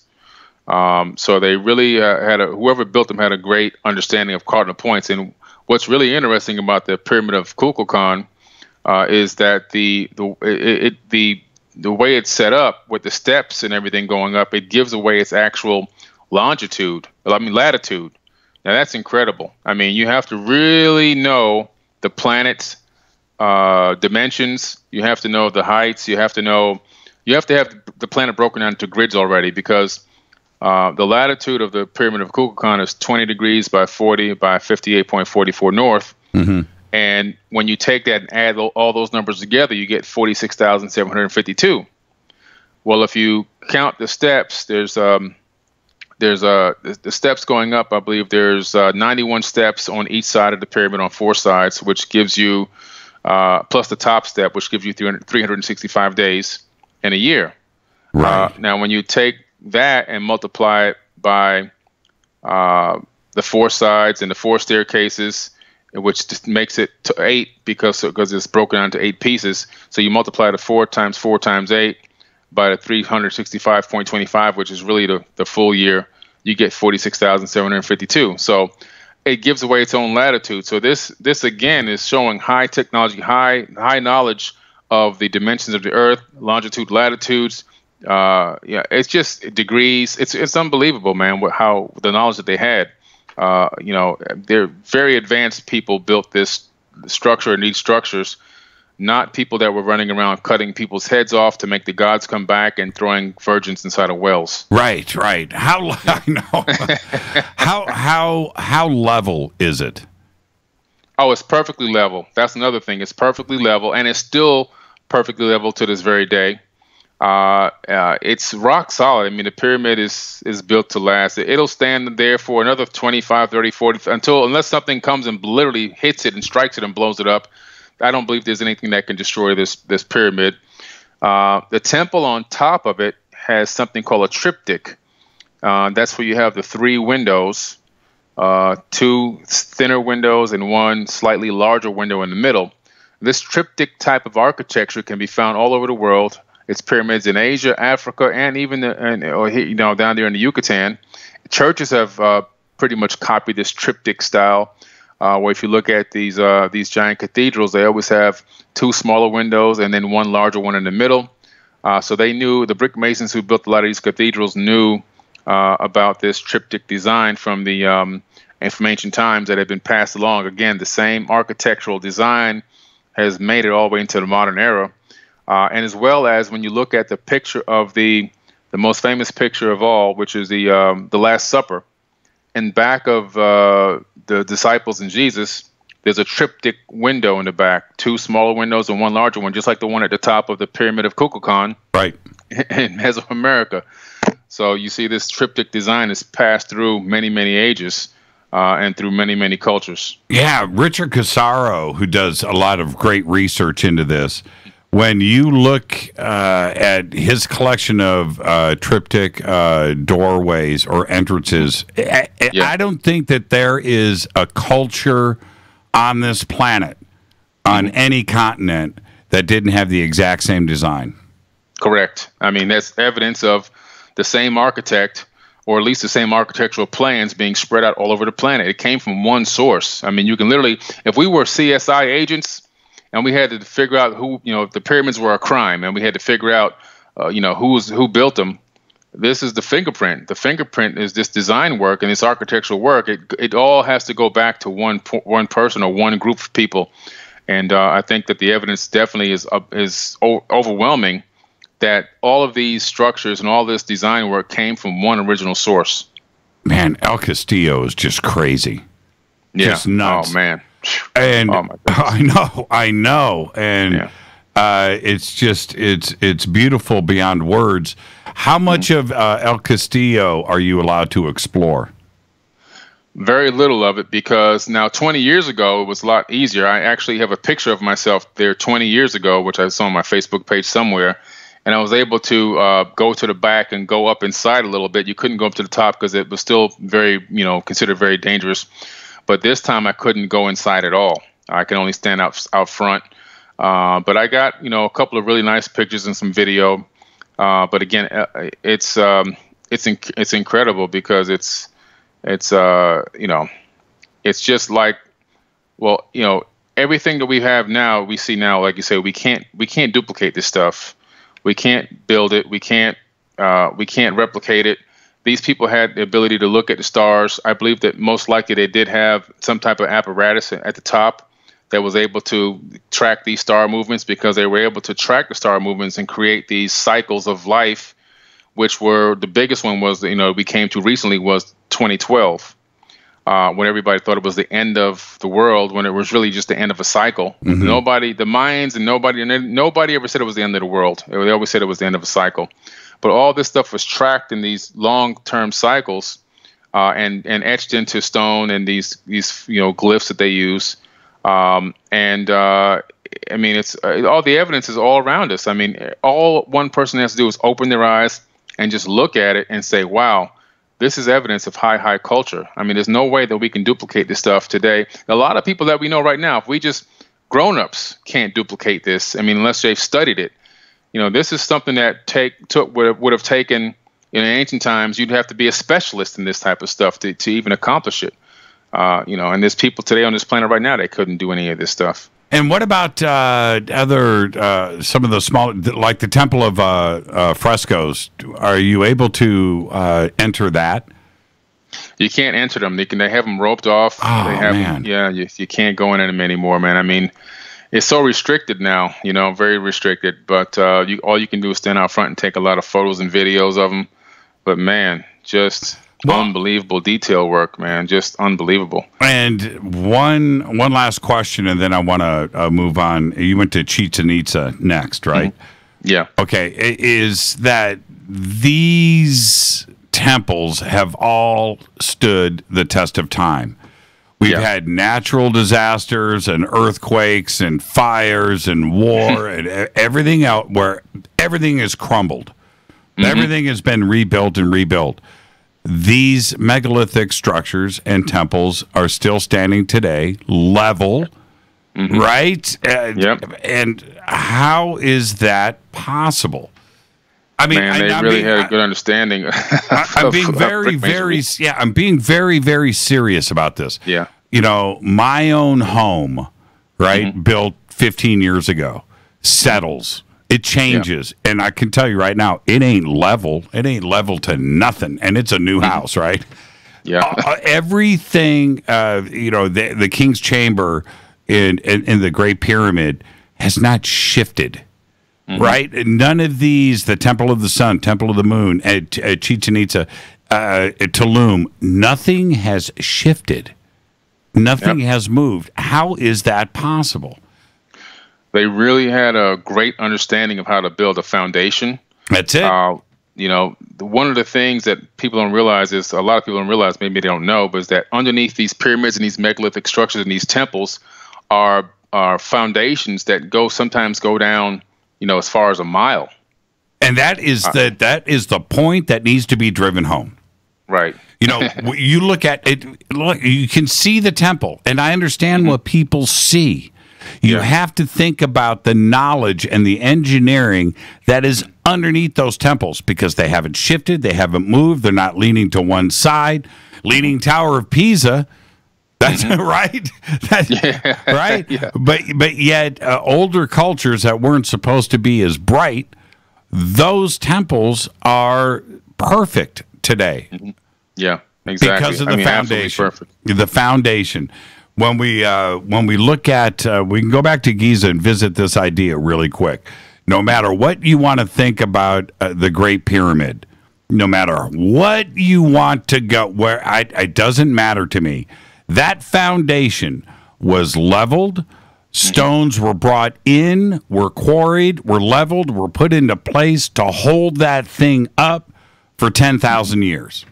Yep. That is what is most impressive about the Great Pyramid or any of these temple sites. It's the foundation. That engineering and that intelligence is extraordinary. And that's exactly what I needed you to point out. It needs to be driven home. Most people don't understand. They don't look, they see the temple. It's the foundation underneath it that is the reason why we can still see it today. Absolutely. I mean, even underneath the Great Pyramid, it's built in multi-layers. So you have the top foundation that the stones are laying on top of. Then, I don't know how many dozens of feet below that. Then you have an aquifer that comes up in there. But below that, then you have several hundred rooms that they've discovered now. So the halls of Amenti literally do exist. And then below the halls of Amenti, you have more structures and more special type of entrances and man-made structures and caves and tunnels and everything else. And then below that, you have even more. It just keeps on going. It's so complex underneath the Great Pyramid. Tunnels for tunnels and tunnels. It's just incredible. So like I say, as far as a mile deep, there's structures underneath the Great Pyramid. It's not just what you see on top. And for the same thing in Chichen Itza, you have these massive temples and these pyramids built on top of other temples and pyramids, and those go down many, many feet. And underneath them, there's other foundations and so forth. So you have foundations and a temple, then a foundation, then a temple. It's just incredible that we're even able to do this. And one of the most amazing structures there at Chichen Itza, to me, is El Caracol, which to me was an ancient observatory, because it perfectly mimics. I put a picture up on my OnStellar page. Perfectly mimics a modern day observatory. I put it on the left side. I put from 600 AD is when they're saying this thing was built. I think it was built long before then, but 600 AD, you got El Caracol, the ancient observatory in the Yucatan Peninsula, Chichen Itza. And on the right side, 2010, is a modern day observatory. They're virtually almost identical in terms of the way they look, the way they're shaped, and even the stairs coming out the front. So it looks like we probably copied what the ancients did, in my personal opinion. But the structure has been through earthquakes, it's been through hurricanes, it's been through everything you can think of, and it's still standing. And it literally was an ancient observatory. I mean, this is one of the most incredible things to me that's out there that hardly anybody hears about. Yeah, I'm looking at the picture now with you in front of it, and it's identical. Yeah. The stairs, the doors, the shape, of course, the roof, the observatory top. But once you see it side by side, it's kind of hard to deny. Yeah. That's really well done. Check you out in your cargo shorts. We're going to take a break right here. Now, Billy, when we come back, we're going to talk about Chichen Itza, which I have a video here. I wanted to know, I have a video that a friend of mine shot there last year with a drone, a high-def drone shot. And he was staying next to Chichen Itza in the condominiums, about a quarter mile away. Where did you stay? I stayed at the Secrets Resort at Maya. It was a Maya something. It was a resort, all-inclusive resort that was probably about an hour away. Oh, an hour away. How many people were in Tulum? How many tourists were there when you were there? There were probably about 200 tourists there total when I was there. That's it, right? Yeah. And what about Chichen Itza? Because the video that I have, there isn't a person at Chichen Itza when this video is shot. It wasn't that many. It couldn't have been more than a couple of hundred, or maybe even less than that for whatever reason. I'm not sure, but there wasn't that many. No, and when you think about how big the complex is and the area, and you think about 200 people, it must have felt like it was empty. Yeah, I think there were more vendors than people, to be honest with you, so trying to sell goods. Which means you get to kind of do your own thing, right? Oh, yeah. We were free to roam and everything else after the tour and check places out and, go around and stuff. It was pretty cool. And the only people that really slowed us down a little bit were the vendors, trying to get you to buy something. Other than that, you were free to roam around and take photos and do what you wanted. We'll be right back with our guest tonight, Billy Carson. This is Fade to Black. Forbidden knowledge goes to Central America. We'll be right back. Stay with us.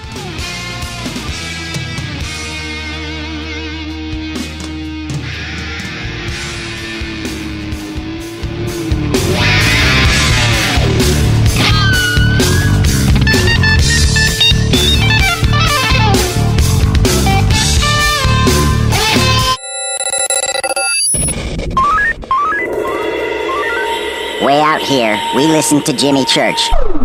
You're listening to Fade to Black. Always on the edge of the hottest alternative talk. Jimmy Church with Fade to Black. KGRARadio.com. ¿Qué tal, mis amigos? Yo soy Mario Carson, el tiburón, y los invito para que escuchen a mi buen amigo Jimmy Church Radio. ¡Claro que sí!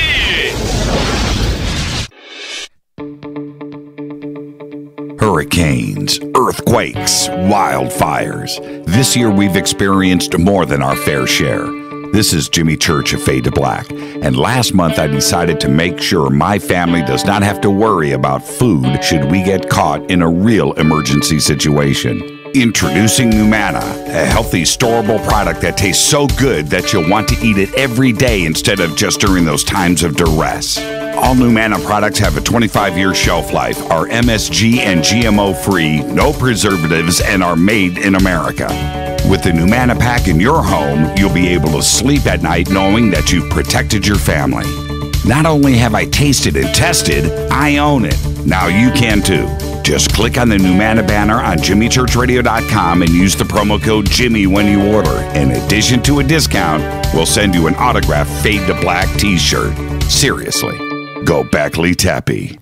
Do you worry a lot? Whether you're a college student, busy professional, parent, or grandparent, ongoing stress and elevated levels of the stress hormone cortisol can rob your memory, your health, and your future. Now you can combat the effects of stress and anxiety while improving your memory and recall at the same time with the dietary supplement Calm and Clever. Studies show that the ingredients in Calm and Clever reduce cortisol by as much as 30% in 1 to 2 weeks. Call 1-800-758-8746 or calmandclever.com. You listen to us, and we listen to you. And so does the CIA. KGRARadio.com. Hi, folks. What can I say without making claims? CBD is truly the buzzword for health. What does it do? Government institutions will not allow me to say what this wonderful oil does for us. But I can say it's non-GMO and organic. I can say it's 0.003 THC, which in plain English means you won't get high. There are those that want to squash your freedom to buy natural products. Fight back with your purchase power. In the end, it is you that takes care of your health. Go to ancientlifeoil.com. One more time, ancientlifeoil.com. You are listening to Fade to Black with Jimmy Church on the Game Changer Network. Oi, oi, I'm Reese Evans. You're listening to Jimmy Church. This is Revolution. The revolution will not be televised. The revolution is on radio. Ciao.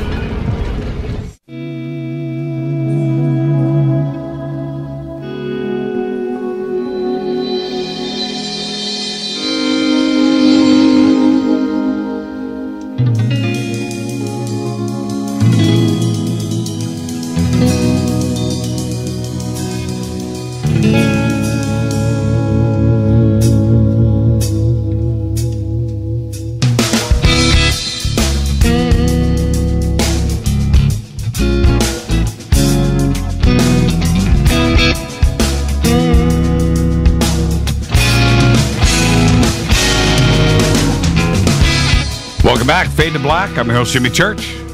Our guest tonight, Billy Carson, Forbidden Knowledge. Next, we're going to Chichen Itza. This segment of Fade to Black is proudly brought to you by Ancient Life Oil. The best CBD on the planet. Best prices, too, as well. AncientLifeOil.com. The banners are over at JimmyChurchRadio.com.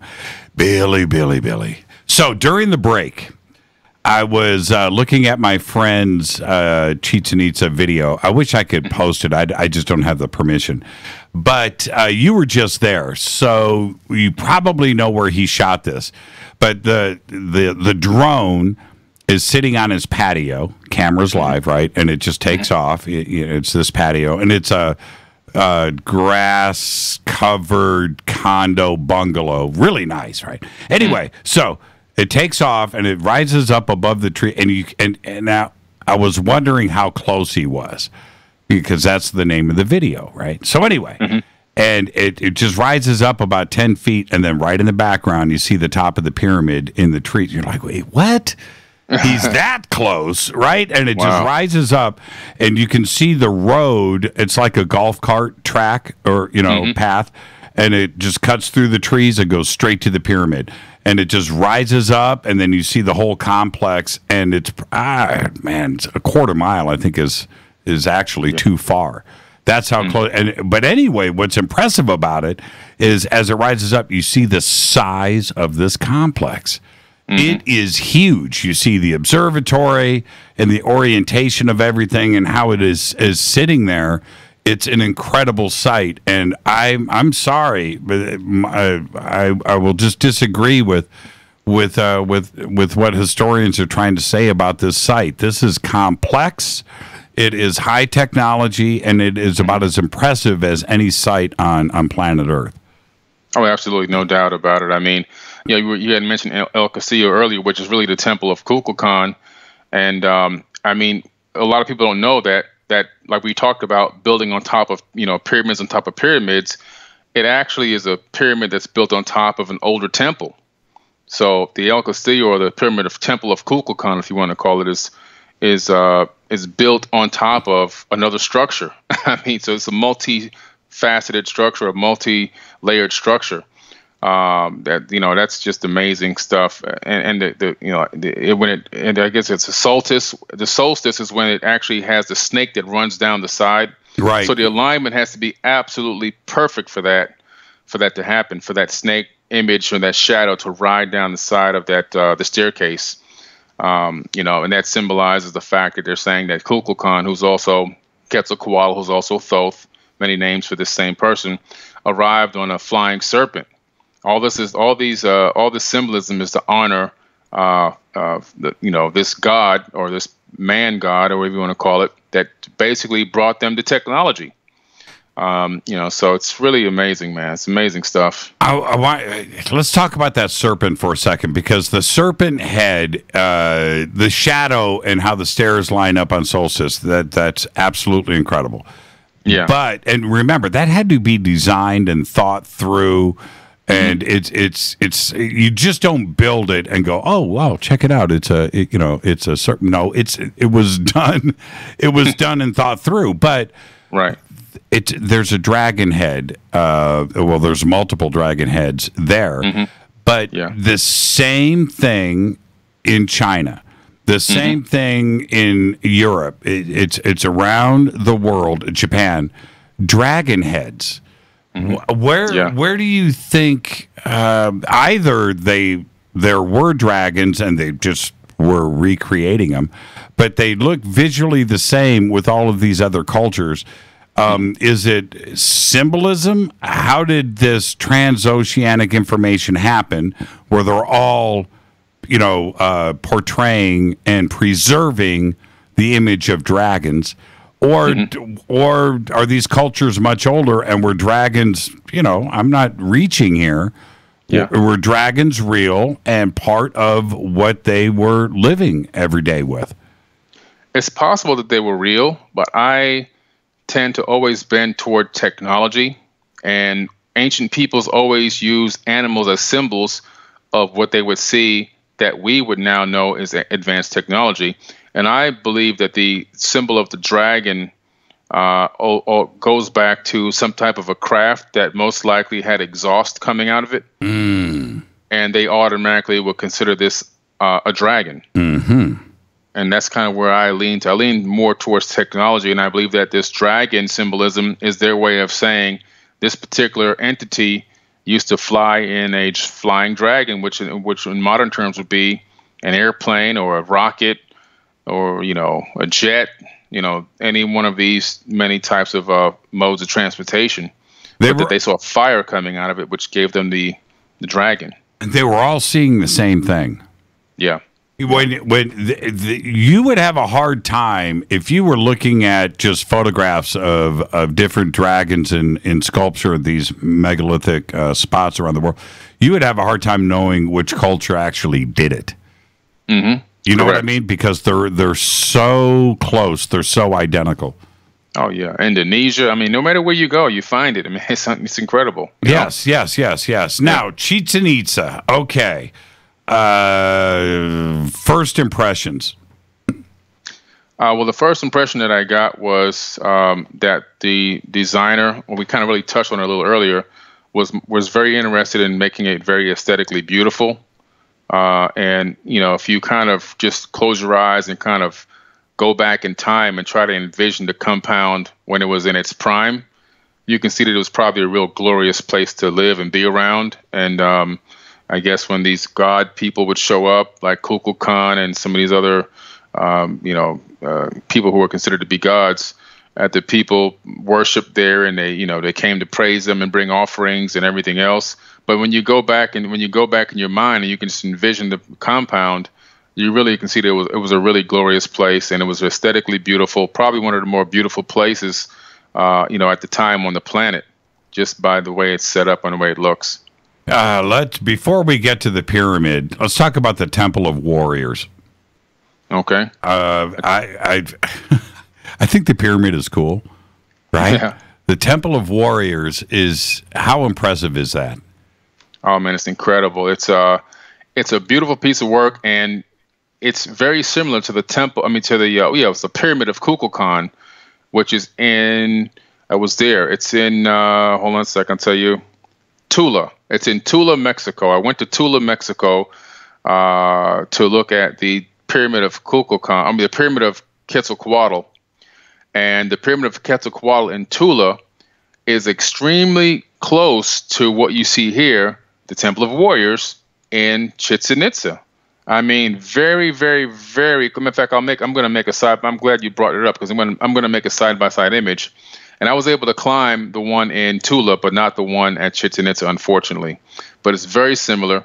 And there's actually a doorway, which is one of those stone doorways that's supposedly one of those doorways that you stand in and you disappear. Mm-hmm.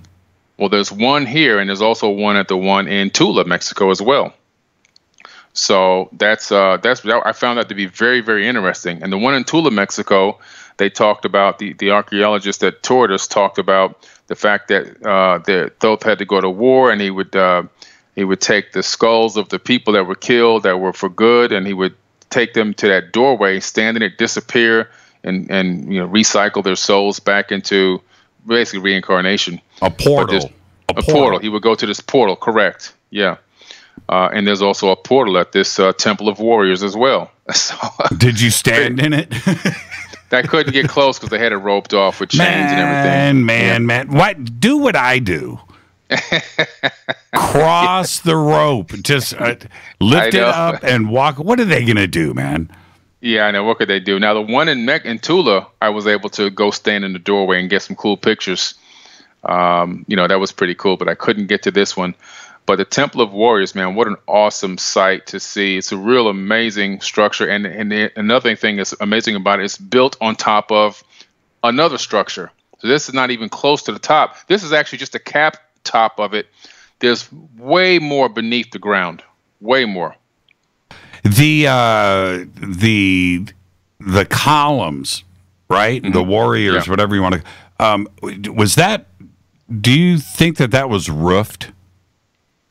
It's possible that it was there. Kind of like how you go to an outdoor park and you have columns up, and so the kids can play outside without getting burned from the sun. It reminds me of Luxor. Yes, it sure does. Absolutely. Yeah. How many? Most likely it was. How many columns do you think are here at the Temple of Warriors? I mean, it's in the hundreds for sure. Yeah, it's definitely in the hundreds. There were a lot of columns. I didn't get the exact number. That's one thing that I didn't get. But there are a lot of columns. I mean, it's in the hundreds, and they go around the structure. It's an amazing sight to see, man, how they got this here. These columns are massive. Each one of these columns, I mean, you just think about just moving the columns alone. Right. And think about this, the fact that those columns are not at the bottom of the pyramid like they look. If you look online, if you go there, you say, oh, well, they're right here on the base. No, that's not the base. And back in the day, that still was close to the top. There's much more beneath the ground there that goes all the way down. Who knows how many kilometers? But it's a massive structure beneath the ground underneath this the top that's only protruding out of the earth right here. Yeah, and it's so impressive that where you have hundreds and hundreds of columns, and they're massive, mm-hmm. and they're perfectly orientated today. But through all of this time, 1,400 years, allegedly, 1400. It could be much older. But 1,400 years, and they're still standing. Perfect. Yep. And they're called Toltec warriors, which are the same name for the ones in Tula, the same columns in Tula, which I took some great pictures next to. They're also called Toltec warriors as well. So you see the same thing, here and there. It's the same people, the same names. It's just incredible, man. The story of the Chichen Itza and these regions down there in the Yucatan going down into South America has not really been fully told, or exposed as much as I think the world should really hear it and go there. And this is a place that people can go to relatively easy and experience some of this ancient culture firsthand and, get very close to see these things with their own eyes. And I'm telling you, when you see it with your own eyes, you get a total different feeling about what it is. And when you just see the sheer massive structure and how big it is, you say to yourself, man, how in the world? I mean, what I've been told in the books and school and everything else can't be true. You can clearly see that this is advanced technology. And the fact that some of the areas are partially dug up now over there at Chichen Itza, and I was able to get some 4K footage of some of the underground temples, or some of the temples, I should say, that were buried, whether it was on purpose or what, I can't tell. But to me, I'm thinking now that some of these were buried on purpose. I mean, the way that they're covered over, that massive amount of dirt, I just can't see it happening over a couple thousand years. That much dirt to cover these massive megalithic structures. I think they were buried on purpose. I'm looking at it here, the orientation of everything. Take me through that. I'm looking at it in the satellite images, but I want to go through all of this. What is the orientation of the complex? The complex is orientated toward the cardinal points. Which is, I guess, one of the reasons of why they do that is because they're always observing stars from any one of these locations.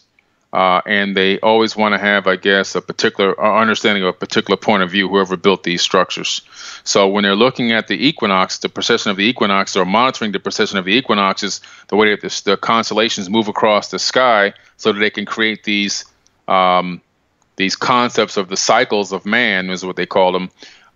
They would know, no matter where they were, they'd be able to, okay, if I look this way, I'm going to be able to see these constellations from this angle, from this direction, I'm going to be able to see these constellations. And based on what year it is and so forth and so on, this should be at this particular degree in the sky.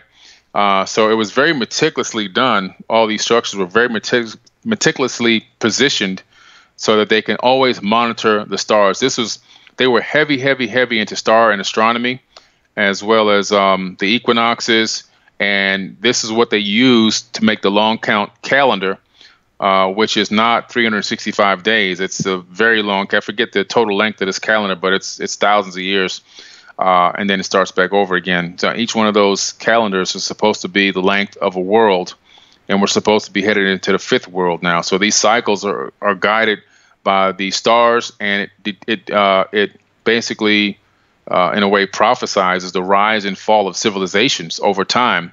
And it kind of like the Kali Yugas, or the Yugas that the Indians talk about in India, they have the same type of a system here. Again, another similarity where these cycles of time happen, and mankind kind of comes out of the caves, develops high level civilization, and at some point falls and has to start over again. And that's really what this monitoring of these cycles and creating these cycles were all about. I'm looking here, the way that it's laid out on Google Maps, it looks like it's about 15 degrees at an angle, the entire complex. Am I right in saying that? It's possible. You're talking about the angle off the way that it's positioned, 15 off of north? Yes. Oh, it's very possible. I don't know if they get taken into consideration the Earth's tilt.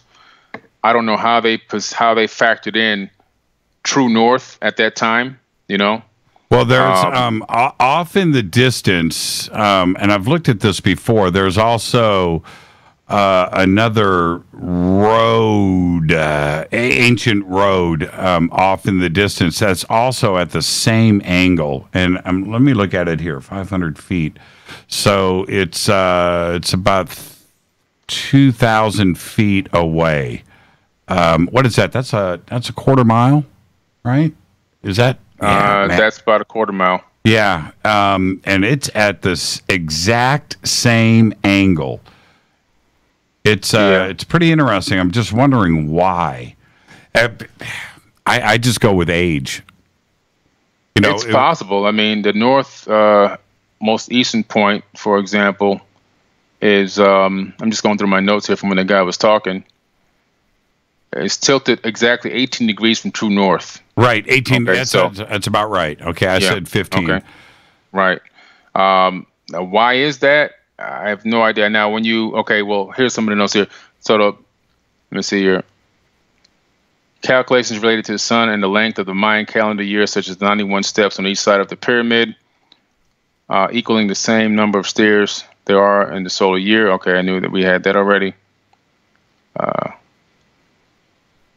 This is in opposition to June 21st, the summer solstice, when the northern and eastern faces are in the sunlight for the longest period of time of the year. So the way that it's angled has something to do with the alignment of the solstices that happen on December 21st at 4:45 p.m. And the way that the sun is able to create the shadows, and I guess based on these alignments, they're able to they know the exact direction. I'm pretty sure they know exactly which degrees to look out of those windows that they have at the top to track exact true north, and also to track the star movements. But the illusion of the snake, the serpent coming down the side of El Castillo, has to have this angle. Man, El Castillo is just amazing. Yeah. I mean, the more, every time that I look at it, it is so impressive. And we're so used to Giza, right? And I get that. But you look at El Castillo, and it takes this pyramid construction and technique and engineering to a whole nother level. But we are talking about a part of the world and culture that wasn't supposed to be like this and this advanced.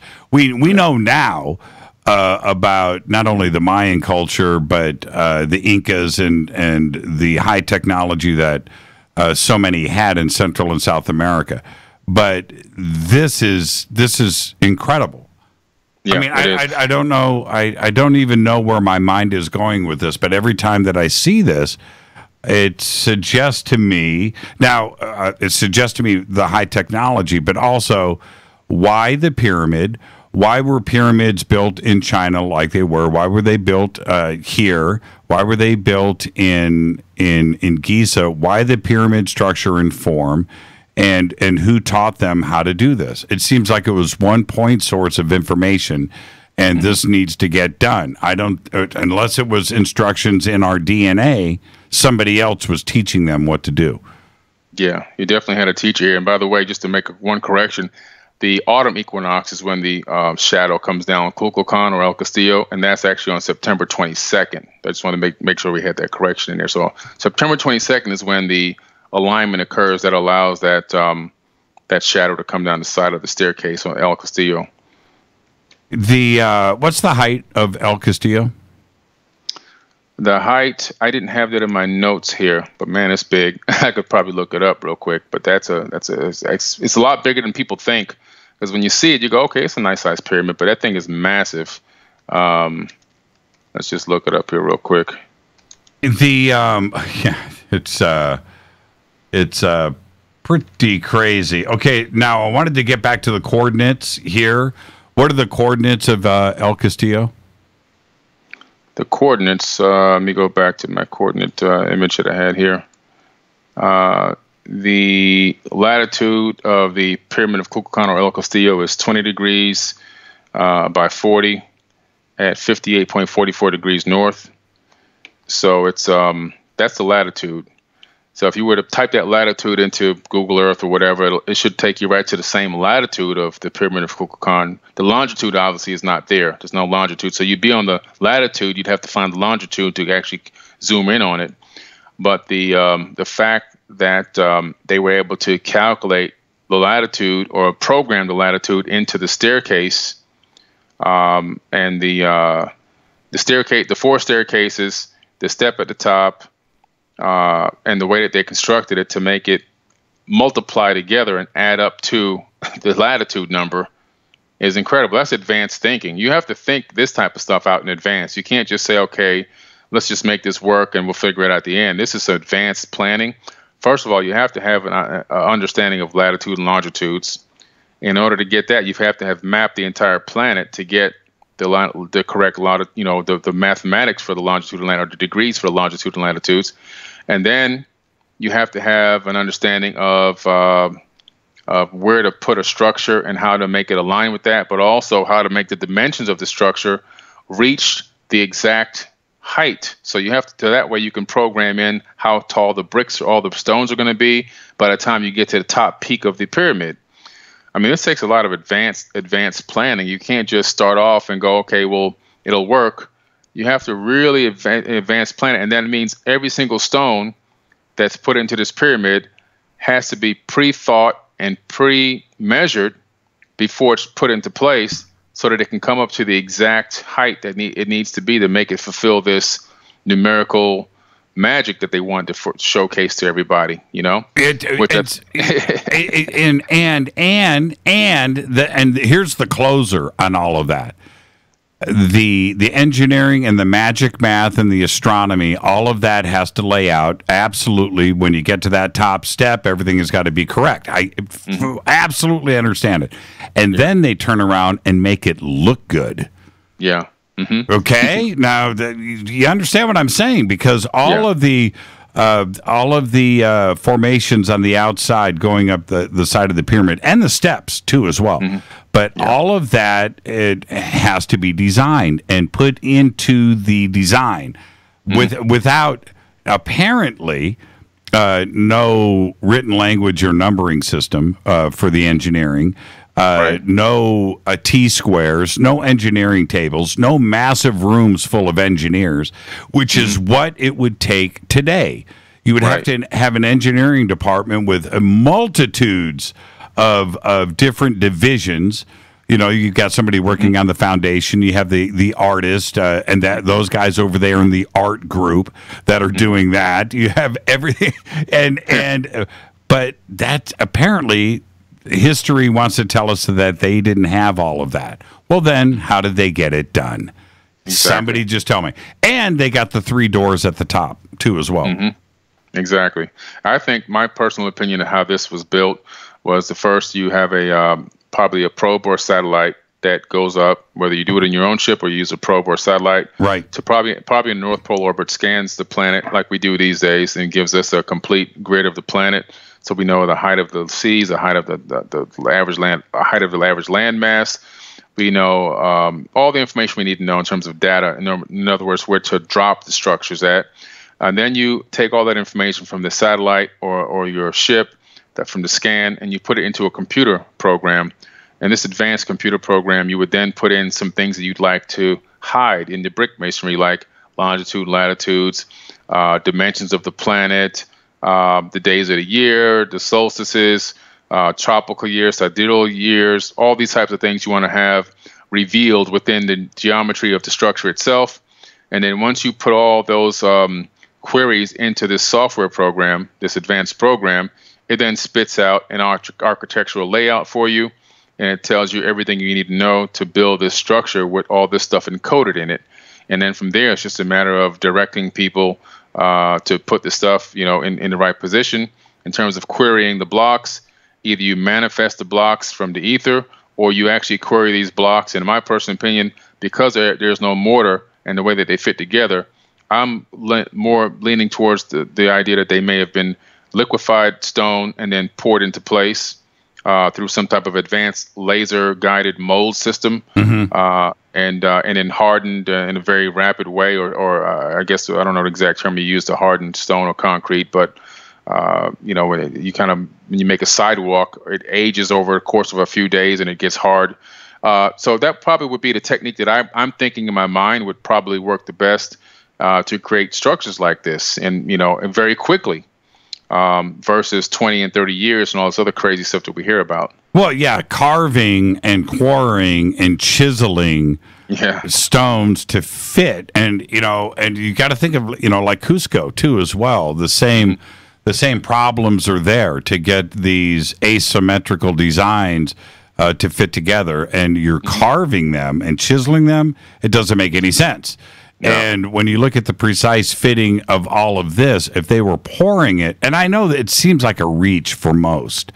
And when I first heard about that theory and that idea, I kind of blew it off. But the more that you think about it, if you're pouring these stones on site and you're not carving them, you're not quarrying them, you're not chiseling, and you take that element out and you are pouring them to fit, now we're actually getting somewhere. There may be something more to that, Billy.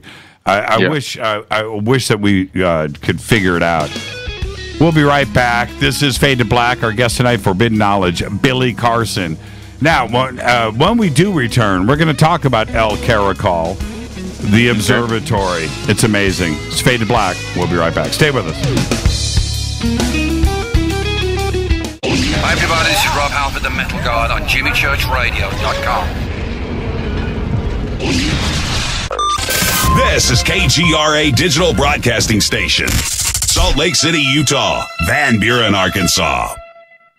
Okay, nurse, let's get this man to the ER stat. Right away, doctor. We see this every day. Heart attack or angina pain due to blocked and clogged arteries. Chelation can remove obstructions or blockages from arteries and help avoid painful and expensive surgery. Now there's Angioprim. It's a liquid oral chelation product that you take with juice. You start to feel the results fast. Angioprim increases blood flow all over the body, and that means more energy and strength to take on the day with less aches and pains. 60 years of research has gone into chelation, and Angioprim is the result. A safe and easy way to unblock your veins and arteries from buildup that slow circulation. Paging Dr. Jones. Please report to the emergency room right away. Log on now for a special radio offer from Angioprim. That's angioprim.com/radio. ANGIOPRIM. Angioprim.com/radio or call 877-882-7221. That's 877-882-7221. So, you love talk radio? Then you'll love TalkStreamLive.com. TalkStream Live is always on, 24/7 with the best streaming talk shows. Find your favorite talkers and discover some new ones. It's free, readily available online or on any smartphone or tablet. Finding your favorite talk shows all in one place has gotten a whole lot easier. Just go to TalkStreamLive.com. Be sure to download the free apps from Google Play or the iTunes App Store. Your contact for current news and trending topics. KGRARadio.com. What can I say about the most popular tea on the internet? And what do customers say about Life Change Tea at GetTheTea.com? A lot. But by federal law, we at GetTheTea.com cannot make claims to how this product can enhance your health. We cannot even post our testimonies without being in compliance. So how do we get past the hump? Try our products at GetTheTea.com and see for yourself. You can send us a testimony, but we just can't post it. Bummer. Our products are GMO-free and organic. We pride ourselves in being the best we can be, and we urge you to take charge of your health. We're 11 years strong, and many of our customers have shared their successes with friends and family. Protect your colon. Log on to GetTheTea.com. That's GetTheTea.com. GetTheTea.com. GetTheTea.com. Did you know that when you're on the road with limited data or Wi-Fi available, you can still listen to every minute of Fade to Black by just calling 605-562-4482. No smartphone, app, or internet needed. It saves your data plan and no extra cost if you have unlimited minutes. Just call 605-562-4482. You can listen to me, Jimmy Church, on any phone, anytime, anywhere. Go Beckley Tappy.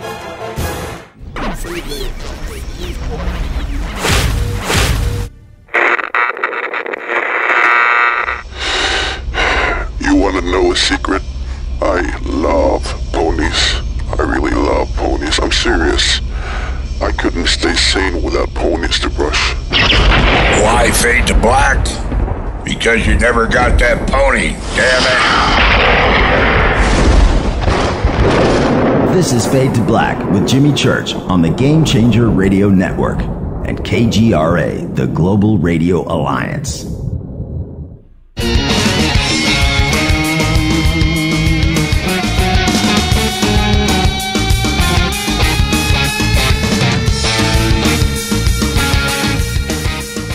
Welcome back, Fade to Black.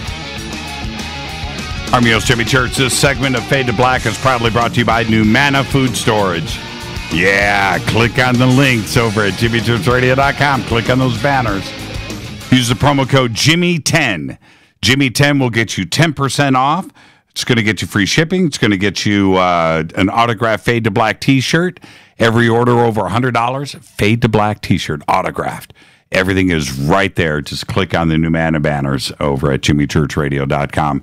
Now, Billy, this the temple, El Caracol, which is really funny that I think everybody was reticent to call it an observatory. I have always, the first time when I was a kid, right, and I saw it, it's like, well, that's an observatory. That looks like everything else. And now recently they've made these alignments to Venus with the staircase. So clearly, the Mayans built an observatory at Chichen Itza, and it's right there, and it suggests nothing else but an advanced civilization with high technology, and there isn't another way to look at it. Absolutely. They had. I'm glad you brought that up about Venus, because I almost forgot to mention that earlier. That a lot of the structures are set up to worship or honor Venus, which is really amazing. Because, as you know, we talked about on a previous show, I believe, if it wasn't here, that there's structures on Venus that we discovered using the USGS radar imaging. So, I mean, does this mean that they knew about the civilization that was or maybe still is on Venus? Because there are structures and anomalies on the planet Venus that we've discovered through the United Family of Anomaly Hunters. And it was a pleasant surprise for me to learn something new, and the fact that the Mayans, or the civilizations that lived out there, knew about Venus. It's just really amazing. Also, Mercury as well, by the way, Mercury is also one of the other names for Thoth. He was called Mercury as well, one of his nicknames. Right. So it's just very interesting how they knew about these planets. I don't know, man. It's just, to me, it's just evidence of not even global civilization, of probably an interplanetary civilization. Now, there's just as much going on underneath Chichen Itza as there is above. Did you tour the caves? I didn't tour the caves this time. I did 20 years ago. This time they didn't have anybody that would let us go down there. Maybe if we had to get permission or notify them ahead of time, but it was kind of weird this time. It was almost kind of just a very mundane type of a setup where you couldn't really get to anything anymore, and everything was kind of roped off. You can only get in front of them, but you couldn't really go down inside. But I did 20 years ago. What did you see 20 years ago? Well, they have a cave system that goes down there, kind of almost reminiscent to me of the one that is at Teotihuacan, where you have the interconnecting caves or tunnels that connect the structures that are out there. These look a little bit more dilapidated and a little bit more crumbled, but it almost seems as if they would connect to the different temples and structures that are there. Well, they also found, I remember, they found a false wall. They just thought it was a cave complex, and they get through that, and then it just opened up into a huge another cave system that was, full of artifacts and sculpture and artwork, and, there's stairs and pathways, and it was hidden forever. They found a false wall and went through that. There's so much more down there. Yeah, that false wall that supposedly it's the entrance to Xibalba, I think they called it. Right. Xibalba or something like that, where it's the underworld, where souls go and so forth and so on. But I think that's what the Mayans called it, But what the real purpose of it could have been another Halls of Amenti, Right. Where they have these. I'm pretty sure if they found those regeneration chambers, they wouldn't tell us about it. They'd probably take them and put them in some type of laboratory somewhere. But it's very likely there could have been also that these advanced people would like to live underground in these hidden areas for protection, number one, and also to stay out of sight at certain times or whatever. You're not going to, if you're an advanced being with advanced technology, you're not going to live above ground in a hut or a shack. You're going to probably live somewhere in a fortress. And I think that's what kind of these things were. But they were interconnected, I believe, as well. I believe that they connect to the other areas. So to allow a person or an entity to walk from one area to another without ever being seen. Now, what do you think is still hidden in these jungles with the recent LiDAR and radar and ground imaging that was released last year? Yeah. Now we're looking at, it's not what we thought, that this is huge. The highways go on for miles. Everything was interconnected. And there isn't a few temples, but hundreds of possibly thousands going from the Pacific to the Atlantic. Yeah, there's thousands, maybe tens of thousands. And the LiDAR and all these other new technologies that we have now are showing deep in the jungle areas, man, where trees and everything else have kind of taken over, that there's still structures everywhere. I mean, literally everywhere. And when I was in Teotihuacan, the guide told me that every single one of these hills, he said, you see all these hills? Every time you see a hill, at the top of that hill, there's a church. I go, yeah, I noticed all these churches. Every single where you look, there's a church on the hill. He says, those aren't hills, those are pyramids. The Spaniards blew off the top of the pyramids, leveled it off, and put a church on top. But if you dig beneath the hill, you'll discover that each one of those hills are pyramids. And I'm talking about there were literally hundreds just in the area that we drove through. It's incredible. And why is it I'm glad that you're talking about this, and I do the best that I can with this program. Yeah. But why is it, Billy, that Central and South America and North America it's like the redheaded stepchild of history and archaeology? Yeah, I know. It's so bizarre. Those people were so taken advantage of. I mean, you hear a lot about the African slave trade and so forth. You hear about that stuff, but the indigenous people from the Americas were really abused greatly and taken advantage of. I think mostly because they probably had thought that these gods had came back. I think that's really what tricked them.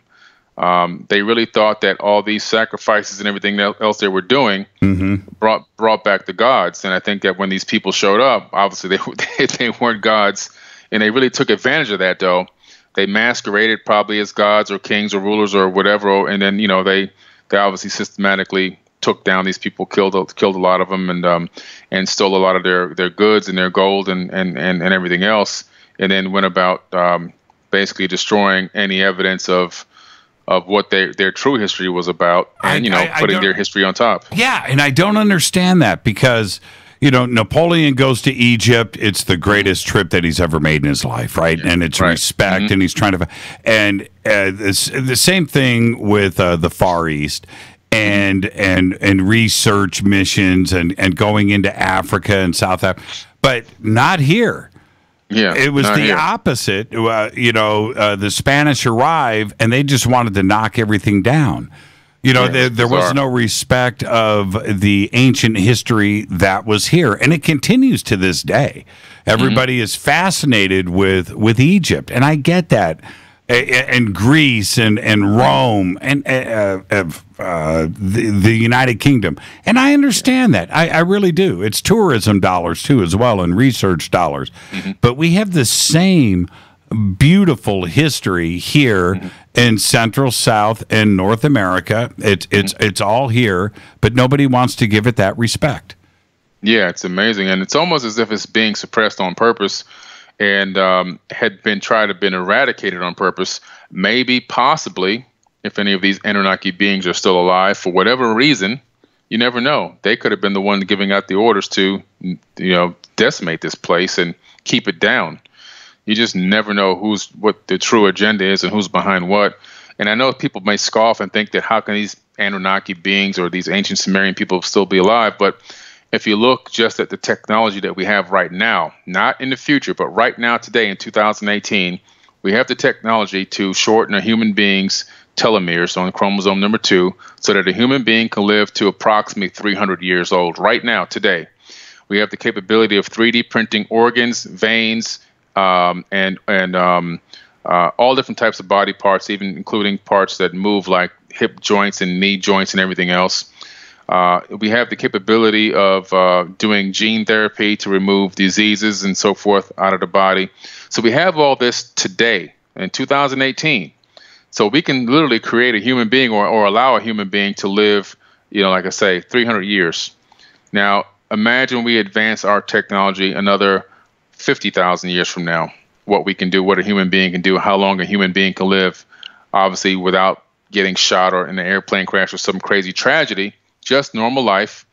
It will be a very long time. I mean, human beings can live for a very, very, very long time, especially if you develop some type of regeneration chamber as well, which is probably most likely gene therapy. So thinking that these people should be dead is I think that there are still some of these ancient people alive, maybe even walking around amongst us right now. Well, most people don't know. I'll just go ahead and tell them now that Billy Carson is actually 260 years old. And I'm sorry about that, Billy, but the truth is out. There's one other thing going back to this point about the disrespect, lack of respect that this continent has received. The Mayan codexes, there are codices. The Spanish arrived and literally burned and destroyed everything, the entire history. Imagine if we had the same thing happen around the world, where entire histories were destroyed. There are only 3 official codexes in the world that were saved. Right? That were saved. The Dresden, the Madrid, and the Paris Codex. There's an alleged 4th codex, the Grolier Codex. We don't even know if that's real. And that is all that is left. The Dresden Codex, there's 74 pages, right? Mm-hmm. The Madrid Codex, 112 pages. The Paris Codex, 22 pages. That's it. Yeah. Everything else burned, destroyed, pounded into the ground, and left. I just don't understand that. Why all of that history, all of those questions that we have, we ruined it for ourselves. We burned it, destroyed it, and didn't want to have anything to do with it. The exact opposite of the way that we treat the United Kingdom, or think about Ireland, or Giza, or Rome, or all of the islands of Greece. What if we just went in there and just pummeled everything and knocked it over, right? Threw everything into piles and burned it. It's incredible what we did here on our own continent. Yeah, and that's why I liken it to suppression. It's almost if you read the book of Deuteronomy in the Bible. If you really look at the original translations, if you go from like the Aramaic or from the Hebrew, you find out that it's really not God giving out the orders for these people to go out and destroy these other people in other cities. It's gods with an S. It's really these Sumerian gods talked about in the Sumerian tablets that are giving out orders of people that they're ruling over to go into other regions of the earth and destroy, fight, battle, kill other people, their own relatives. Really, they wanted more control, more power, more resources, and so forth, kind of like we do today with our armies and everything else. But so that's why I liken this to some type of suppression, because this almost seems like one of these quote unquote gods from another region said, I'm going to do everything in my power to hold down the knowledge from this particular cousin of mine who ruled over this area and brought the civilization up to this level. I want to suppress it because I want to be the one, over here, maybe the one in Africa or whatever, that gets most of the credit.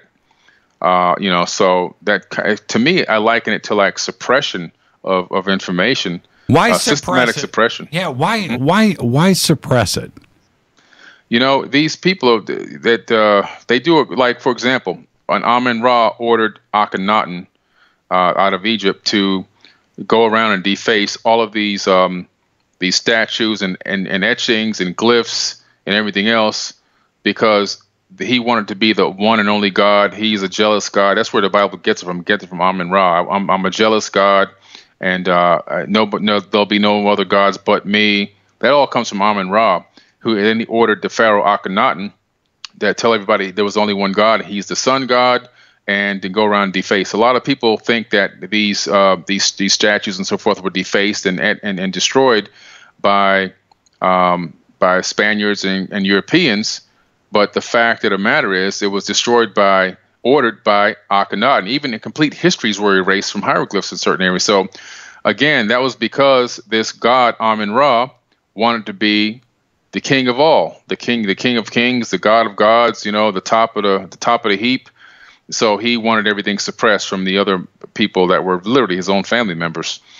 So that just gives you a small idea as to why suppressed. They have these big egos where they want to be the ones that get credit for everything. It's the most ridiculous, egotistical. You can think of somebody can be that technologically advanced, but the problem that I think we had is when they came to this planet, they didn't have any more strict rules over them.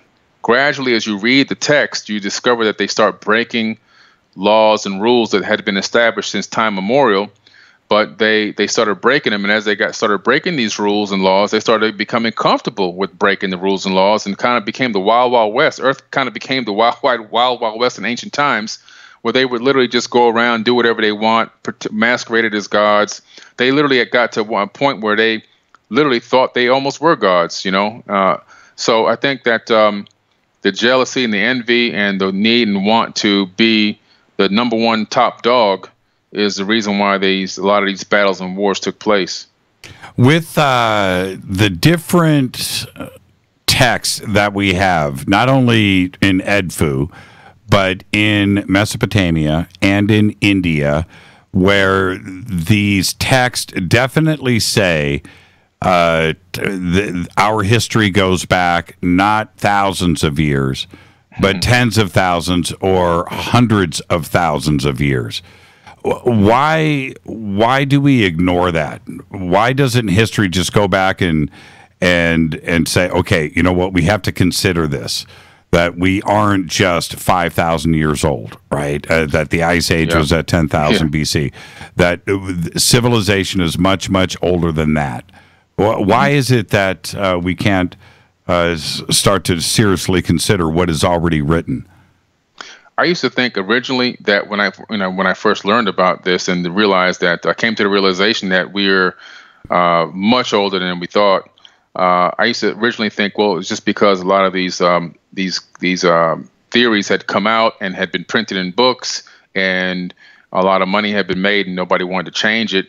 But then I realized we were already changing things every single year anyway when we come up with new discoveries. So why is history the main thing that's being suppressed from the human civilization? Right. So I came up with a new theory, and my new theory is that these ancient people, these ancient bloodlines, don't want us to know the truth about our ancient history, because once we learn the truth about the ancient history, and that a lot of the stuff that in the religious arena is really false or plagiarized and modified and changed to get us programmed in a certain way, I think that a lot of religious systems would collapse, economic systems would collapse, belief systems would collapse, and the people might join together once again, and there's more of us than them, and overthrow the oligarchy that's ruling over this planet and take control of this planet. 7.5 billion people can easily take control of 100 families that are ruling. And I think that suppressing the knowledge and information systematically over many millennia has worked for them, because it's kept us in a state where, and also culling us off through different various methods, whether it's plagues, which I believe now were permanently put out, different types of diseases were purposefully put out, as well as now vaccines and all this other stuff that they systematically use, fluorides and so forth, to dumb us down and keep us dying early. Because the person gets to a point where they begin to realize this, they die, and then the next generation takes over from the same dumbed down point. So I think that their techniques have really, really worked over many thousands of years. And the main reason for the suppression is to keep us from knowing who we truly are and where we truly came from, so that we don't overthrow the oligarchy that's ruling this planet. Well, when the truth is revealed, then it's going to backfire. Exactly. It's going to backfire in a big way. Yeah. Big time. Yeah, because we have to, especially in this information age that we are in now, if something surfaces, and it doesn't matter if it comes out of Egypt or if it comes out of Antarctica, it doesn't matter, whatever happens where it is revealed that we were around 250,000 years ago, whatever that is, it's going to spread around the world in nanoseconds. Yeah, I know. Right? That's what they're afraid of. Right.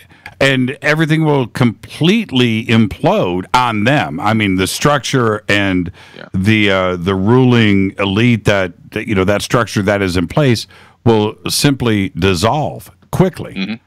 Absolutely. I mean, there was a study done looking into the Crusade area and the Papal Inquisition and how it affected where we are right now technologically.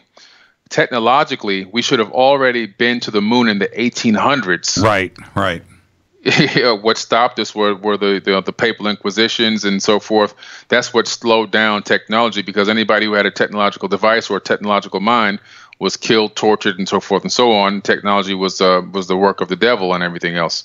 But again, all of that to me was put into the system through some other source, through some outside source that was looking to control the path. Just like the Tower of Babel incident in the Bible, which is also in the Sumerian tablets, you discover that this Enlil, who's one of the gods ruling over Earth, comes back after where he's been, who knows, and the people are building a tower similar to an Anunnaki tower, where it's either a space port or it's just a tower that's mimicking it, whether it's a cargo cult type of a tower. Mm-hmm. We don't exactly know, but what kind of a God sees people working together and unification to accomplish a goal that isn't hurting anybody, and then destroys it, and then not only destroys it, but then says, man, my seed shall not abide a man forever. His years shall be 120. So now there's a genetic modification, which we've discovered recently, where they genetically modify chromosome number 2 to where a human being can't live past 120 years. Scientific peer-reviewed fact, telomere to telomere fusion, and then also spreads them out around the planet and changes their language so that they can't even communicate with each other. Right. There's no creator of the universe that's supposed to be all-loving, all-knowing God that's going to do that to creation. Because they came together to work on a goal. It doesn't make any sense. It's so obvious, isn't it? It's just so obvious. I've thought about that so much. What's next for you? Okay, the book. It's shipping? The book is shipping, finally. Yeah, I'm going to sit down and tell you it was amazing, the forces that were trying to go against this book getting out, but it got done. It's going out. Autographed copies. I sent you also yourself a copy for you by digital as well today. You've got with a password on it. I did get it. The Compendium of the Emerald Tablets. So it's shipping. It must feel good to finally get that done. Oh, listen, man, I'm so happy. The book ended up being a lot longer than I wanted it to be. I could have kept going. I could have made it 800 pages. It's 449 pages. I could have kept going and going and going. I got to the point where I realized I couldn't continue to add on to this other book. With the price of production would be more than I can sell the book for. So right. But I think people are going to learn a lot from this. This will be my first one, and I'm probably going to come up with a volume number 2 because there's just so much more that I could have talked about in there as well. I mean, you can go on and on and on in this type of topic, But I think people are going to like what they find, what they learn in there. And I think it's going to enlighten a lot of people. And I think you're going to really enjoy it. And everybody can order it over at forbiddenknowledge.com, right? Correct. Forbiddenknowledge.com with the number 4. Forbiddenknowledge.com. You can order the book. And please check it out. It's an amazing book. I think it's going to open up a lot of eyes. And there's a lot of metaphysical information and knowledge and wisdom in there. And when you see some of the correlations that I make between where the Bible got a lot of its content, other religions got their content, and also I link it with a lot of quantum physics, quantum mechanics, and modern science, so that you can see that this is a very highly technologically advanced writing, not just metaphysical, but also scientific as well. I cannot wait to read it. I just can't. I cannot. And congratulations on that. And we've got to get Donnie Arcade on the show. So speak with him, but as soon as possible, we've got to get Donnie on. Thank you so much, Billy. I know you just got back into the country last night. I want everybody to know he got back last night. He was out doing his thing. Tonight he's on with all of the Fadernauts. And I want to thank you for that, Billy. Thank you so much. Thank you. I appreciate you, man. Billy, you are the very best. Never change. All right, you too. Billy Carson. ForbiddenKnowledge.com is the website, and you can go and order the compendium of the Emerald Tablets right now. It is shipping finally, and rumor has it, I've got an autographed copy coming my way. Maybe we'll get some others, and we'll give them away here on Fade to Black to all of you. All right, thank you, Billy. I am going to take a quick break. I'll be right back. I'll open up the phone lines, and we'll head to the fourth quarter here. This is Fade to Black. I'm your host, Jimmy Church. Billy Carson, ForbiddenKnowledge.com with the number 4. Go get the compendium. I'll be right back.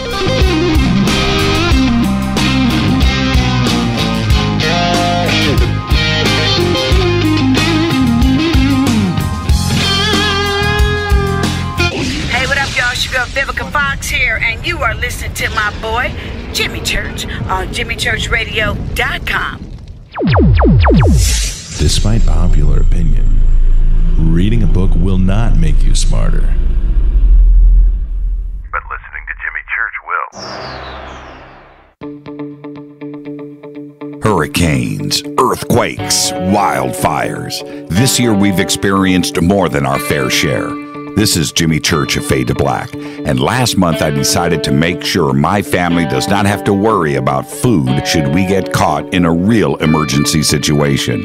Introducing Numana, a healthy, storable product that tastes so good that you'll want to eat it every day instead of just during those times of duress. All Numana products have a 25-year shelf life, are MSG and GMO-free, no preservatives, and are made in America. With the Numana pack in your home, you'll be able to sleep at night knowing that you've protected your family. Not only have I tasted and tested, I own it. Now you can too. Just click on the Numana banner on JimmyChurchRadio.com and use the promo code Jimmy when you order. In addition to a discount, we'll send you an autographed Fade to Black t-shirt. Seriously, go Beckley Teppy. When you take the beans from Central America with dashes of Indonesian and African mixed in and then roast it to the dark side of Fade to Black, you create the ultimate brew of fringe. Introducing the Fade to Black blend from Rivermoon Coffee. Yes, Rivermoon's darkest customized roast was created for the love of Fade to Black. The alchemy of masterful roasting and smoking the beans is in every sip of this full-bodied, dark Java. I need my coffee dark, deep, with distinct bittersweet chocolate highlights, just like the bunker. Leaning further into the darkness of the roast is Fade to Black blend from Rivermoon Coffee. Just click on the banner at JimmyChurchRadio.com and use the promo code F2BBLEND for 15% off of your order today. Go Beckley Teppy.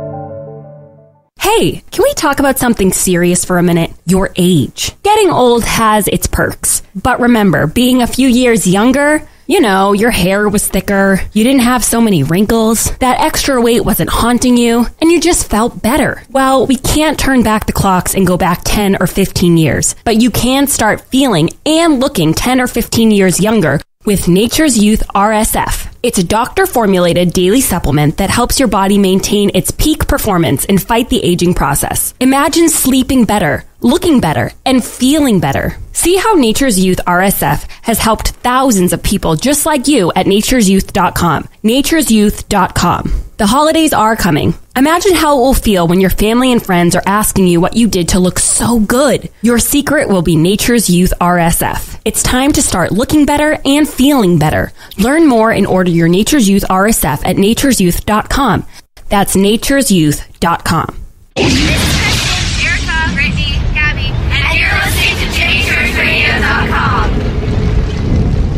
It's not a lifestyle we chose. We were born this way. KGRARadio.com.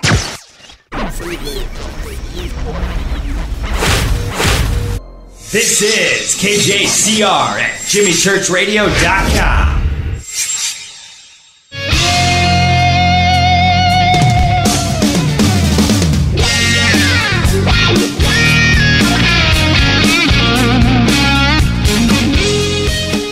All right, welcome back. Fade to Black. Open up the phone lines. 323-825-5045. 323-275-9695 are the numbers, and they are open now. You guys are watching me click here. And there we go. Okay, phone lines are open. I want to remind everybody, if you enjoyed that conversation with Billy Carson, he is going to be at Soul Tech, and he is going to be teaching up there. And I already know what his curriculum is going to be. Of course, it's going to be Thoth. But Billy's going to be there, and he's going to have his new book, The Compendium of the Emerald Tablets, will be up there too as well. SoulTechGathering.com. We are going to be teaching August 9th, 10th, 11th, and 12th, 4 days up there at ESETI Ranch. SoulTechGathering.com. Now, Corey Good's going to be there, my special guest. We're going to have James Gilliland is going to be speaking and teaching. Jason Quitt, Matthew Ryan, Michaela Sheldon, Teresa Yanaris, Holly Marie, Mary Gabriel, John Lund, Dana Harvey, of course, Billy, Laura Cantu, and Christine Contini. And we've got a few tickets left, and you can go and sign up right now at SoulTechGathering.com. We've got a couple of things I want to, we're going to be doing some cool games. We've got a party and live music that we're going to be doing on Sunday night. We're going to have music, I think, just about every night there. We've got amazing catering set up. What else do I want? Of course, we've got sky watching that is going to go on every single night on the Field of Dreams.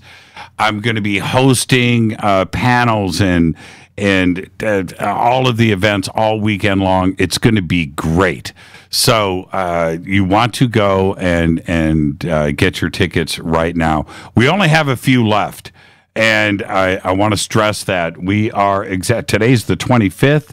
We're going to arrive there. Oh, I saw somebody post. We're going to arrive there on the 7th. It kicks off on the 9th.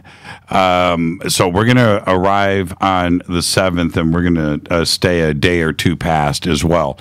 And we're doing that for a couple of reasons. One, we were there for 4 nights the last time we were at ESETI last summer, and it wasn't enough. It wasn't enough. I so didn't want to leave. So this time around, we are making sure that we get our fill. So we're going to be there for a full week. If you want to arrive early, you can. Plenty of camping and places to stay. So you can do that. And we're going to get there on the 7th. And stay through for a whole week and depart on the 14th.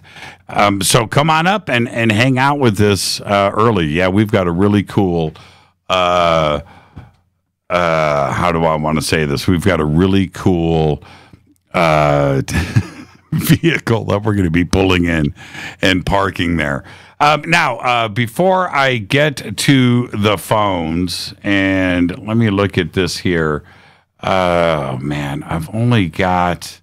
Let me grab some phone calls really quick. Hi, you're live on Fade to Black. Who's calling? Hi, this is Ryan Evan O'Neill from Hamilton, Ohio. Hi, Ryan. How are you? I'm good. How are you, Jim? I'm doing good, man. What'd you think about Billy? I thought everything he talked about was on point. Like, I had a very good understanding of all of it.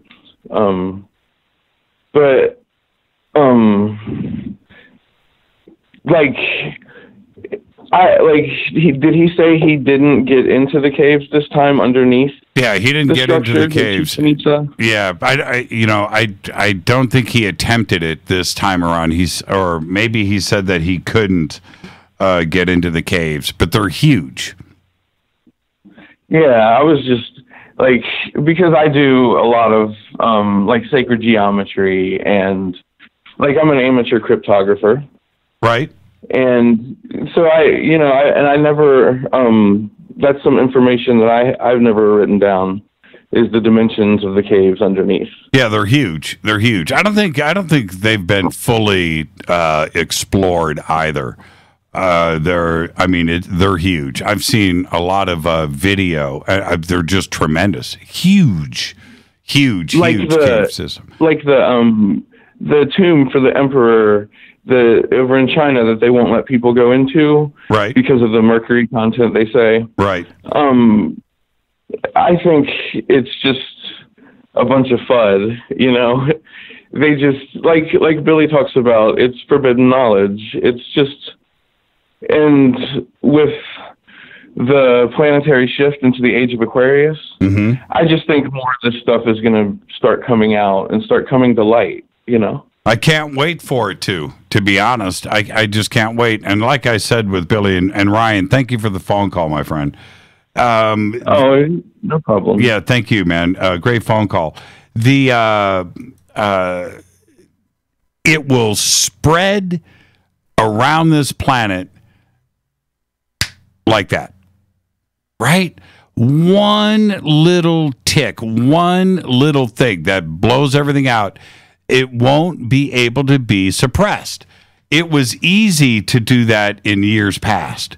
It was easy when we were talking about, the information being put down on paper or books, and how books were printed and how the distribution happened on that. And you wanted to close it down. You collected the books and, killed a couple of people, and it in a couple of months, everything is forgotten.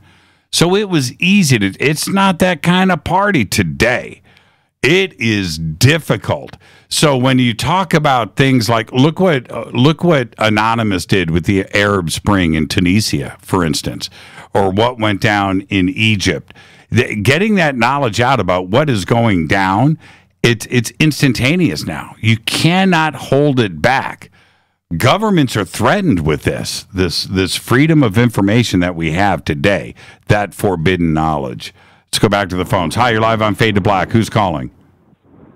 Hello, it's Jan Erik from Norway again. Hey, how are you, man? All the way from Norway. Hello. Yes, good morning to you. Yeah, absolutely. Good morning.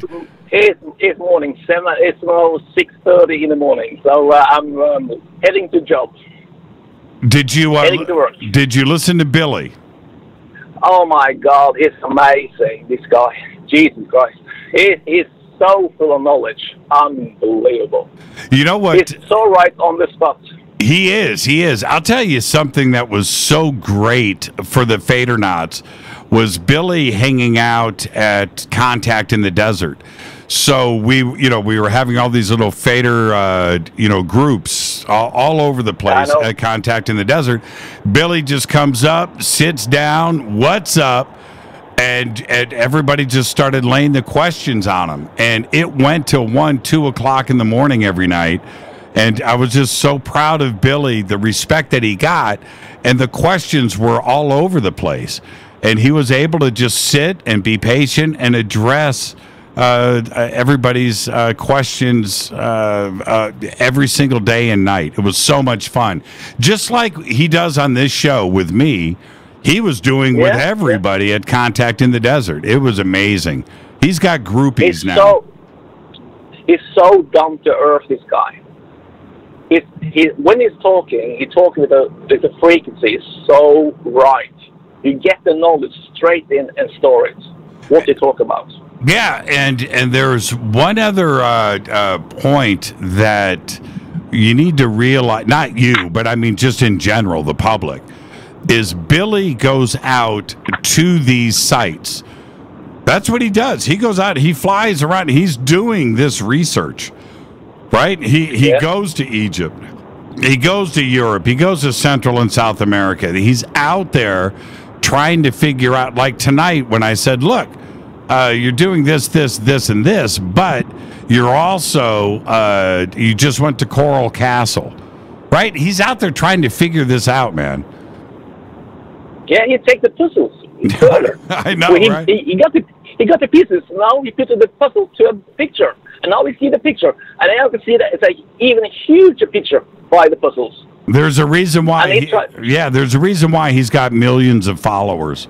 Hey, have a safe drive to work, all right? And we'll see you tomorrow night. Thank you. Bye-bye. Bye-bye. Man, it's so cool. Norway. Hi, you're live on Fade to Black. Who's calling? Hi, this is Paul. Hey, Paul. How are you? Wow, I was just so shocked that suddenly you answered and I'm talking to Jimmy. Hey, I'm Paul Carr from Orange, Virginia, which is the first Orange, home of James Madison, our fourth president. Yeah, there you go. Hey, man. Oh, my gosh, I can't believe I'm talking to you. It's okay, man. Take a deep breath. It's the first time I tried to call, you know. Take a deep breath. I've been listening to you for like a year. And when you hear Paul, I wanted to ask you, when you hear first-time caller too, which I really enjoy, when you hear somebody like Billy bring it like he did tonight, what is that? How does that make you feel about this community and where you are able to go and just sit down and listen to this? Because after the show, you're going to go and do your research. You're going to go and do your thing. How does that make you feel that Billy is out there doing it? Oh, I like Billy a lot. He's one of my favorite guests you've had. And it makes me feel good. He's real down to earth, you know. He's done his research, you can tell that. And I love pyramids anyway. You know, you can't go wrong with me when you talk about a pyramid. Yeah. I'm right with you on that one. And like how like where they're placed. You know, I believe what is it? In Mexico, one of them is at 19.5 degrees. Yep. Right? Which is the famous 19.5. Right. Exactly. It goes back to Richard Hoagland. Yes. I wanted to ask you this: when we look at each one of these megalithic structures, and it doesn't matter if you're talking about Pumapunku or the Great Pyramid or Stonehenge or Machu Picchu, Chichen Itza, they are all deliberately placed around this world. And we are supposed to believe that a lot of these structures are built by Stone Age man before the Bronze Age, right? Primitive stuff, right? Yeah. You know, running around in animal skins, but yet this kind of stuff, and they want us to accept both ideas, right? Primitive cultures, but yet they were able to build on these perfect points that suggest that they knew the circumference of the earth, that they knew true north, not magnetic north. True north, or they'll encode within the structure, like where it's sitting. You know, like all right, let's go to Cydonia Plain or Cydonia on Mars, right? Right. The 5-sided pyramid there. Mm-hmm. The angle of it is its latitude. Yes. It knows where it's sitting. Right. You know, they encode those things in it, and you know. It's good because it's made out of stone for one thing. It's going to last forever, and you can look at it and you can study it and realize, hey, they knew about longitude and latitude back then somehow. They had enough technology to map out the world. Have you listened to the last show that we did with Ed Nightingale? Oh Okay, this is what you should do. And I appreciate your answer. Is the right answer, okay? Because this is what I want you to do, is go to YouTube and go and look up the Ed Nightingale show. I'm going to guess and say 4 months ago, maybe 5 months ago. But go and look at that, because what we did in that, which we don't normally do, is we have all of Ed's presentation there, all of the mapping, the artwork, and the math on how he lays everything out. And this is what Ed did. He starts with the center of the head of the Sphinx. Okay? Right. And spirals out of that with a Fibonacci spiral. Yes. Now I remember this one now. Right. And go through that Fibonacci spiral. I love that. By the time he's done with the end of his presentation, the center of the head of the Sphinx is connected to celestial connections in our solar system. Right. Now, and the math not only works, but I would go on the record now and say it's correct. Now, how is it possible without flight, without satellite imaging, without anything else, that Stone Age man built the Giza complex with those pyramids and other structures that are there too as well, including the Sphinx, and laid all of that out to connect to everything else? It's episode 829. Okay, just so you know, you can write that down. Episode 829. Or how'd they move the stones or cut the stones? No, especially the granite ones. Well, that's a whole nother. I mean, that's a whole nother. If they had high technology, of course they did. If anybody that doesn't see that, just there's Well, see, this is keep their eyes closed. I've done a list of this many times. I have a list of about 20 serious issues when it comes to Egypt. And that's one of them. I mean, and so when you just deal with the granite that is inside of the king's chamber, and you're talking about 70-ton stones 500 miles away that were quarried at 3000 BC, when, again, the rest of the world is running around in animal skins, but yet they were able to do that and drag those across the desert. Apparently, that's what they want you to believe. I did the math. Just those granite stones moving a foot an hour. I forget I did the math, whatever it was. But it was, it's 200 years across the desert. Or whatever it is. It doesn't even matter. It doesn't work. The math doesn't work. Forget about cutting. So, transporting them. Well, let's talk about cutting them. Before they were ever transported, how did they cut them? Because they didn't have steel. I read that guy Dunn's book, what was it called? Power Plant of Giza? Oh, yeah. The Giza Power Plant? Yeah, Christopher Dunn, yes. Christopher Dunn, that was it. He opened my eyes pretty big time. I probably read it about 20 years ago. Where he pretty much proves that they had to have high technology, high-tech tools, diamond-tipped blades and stuff.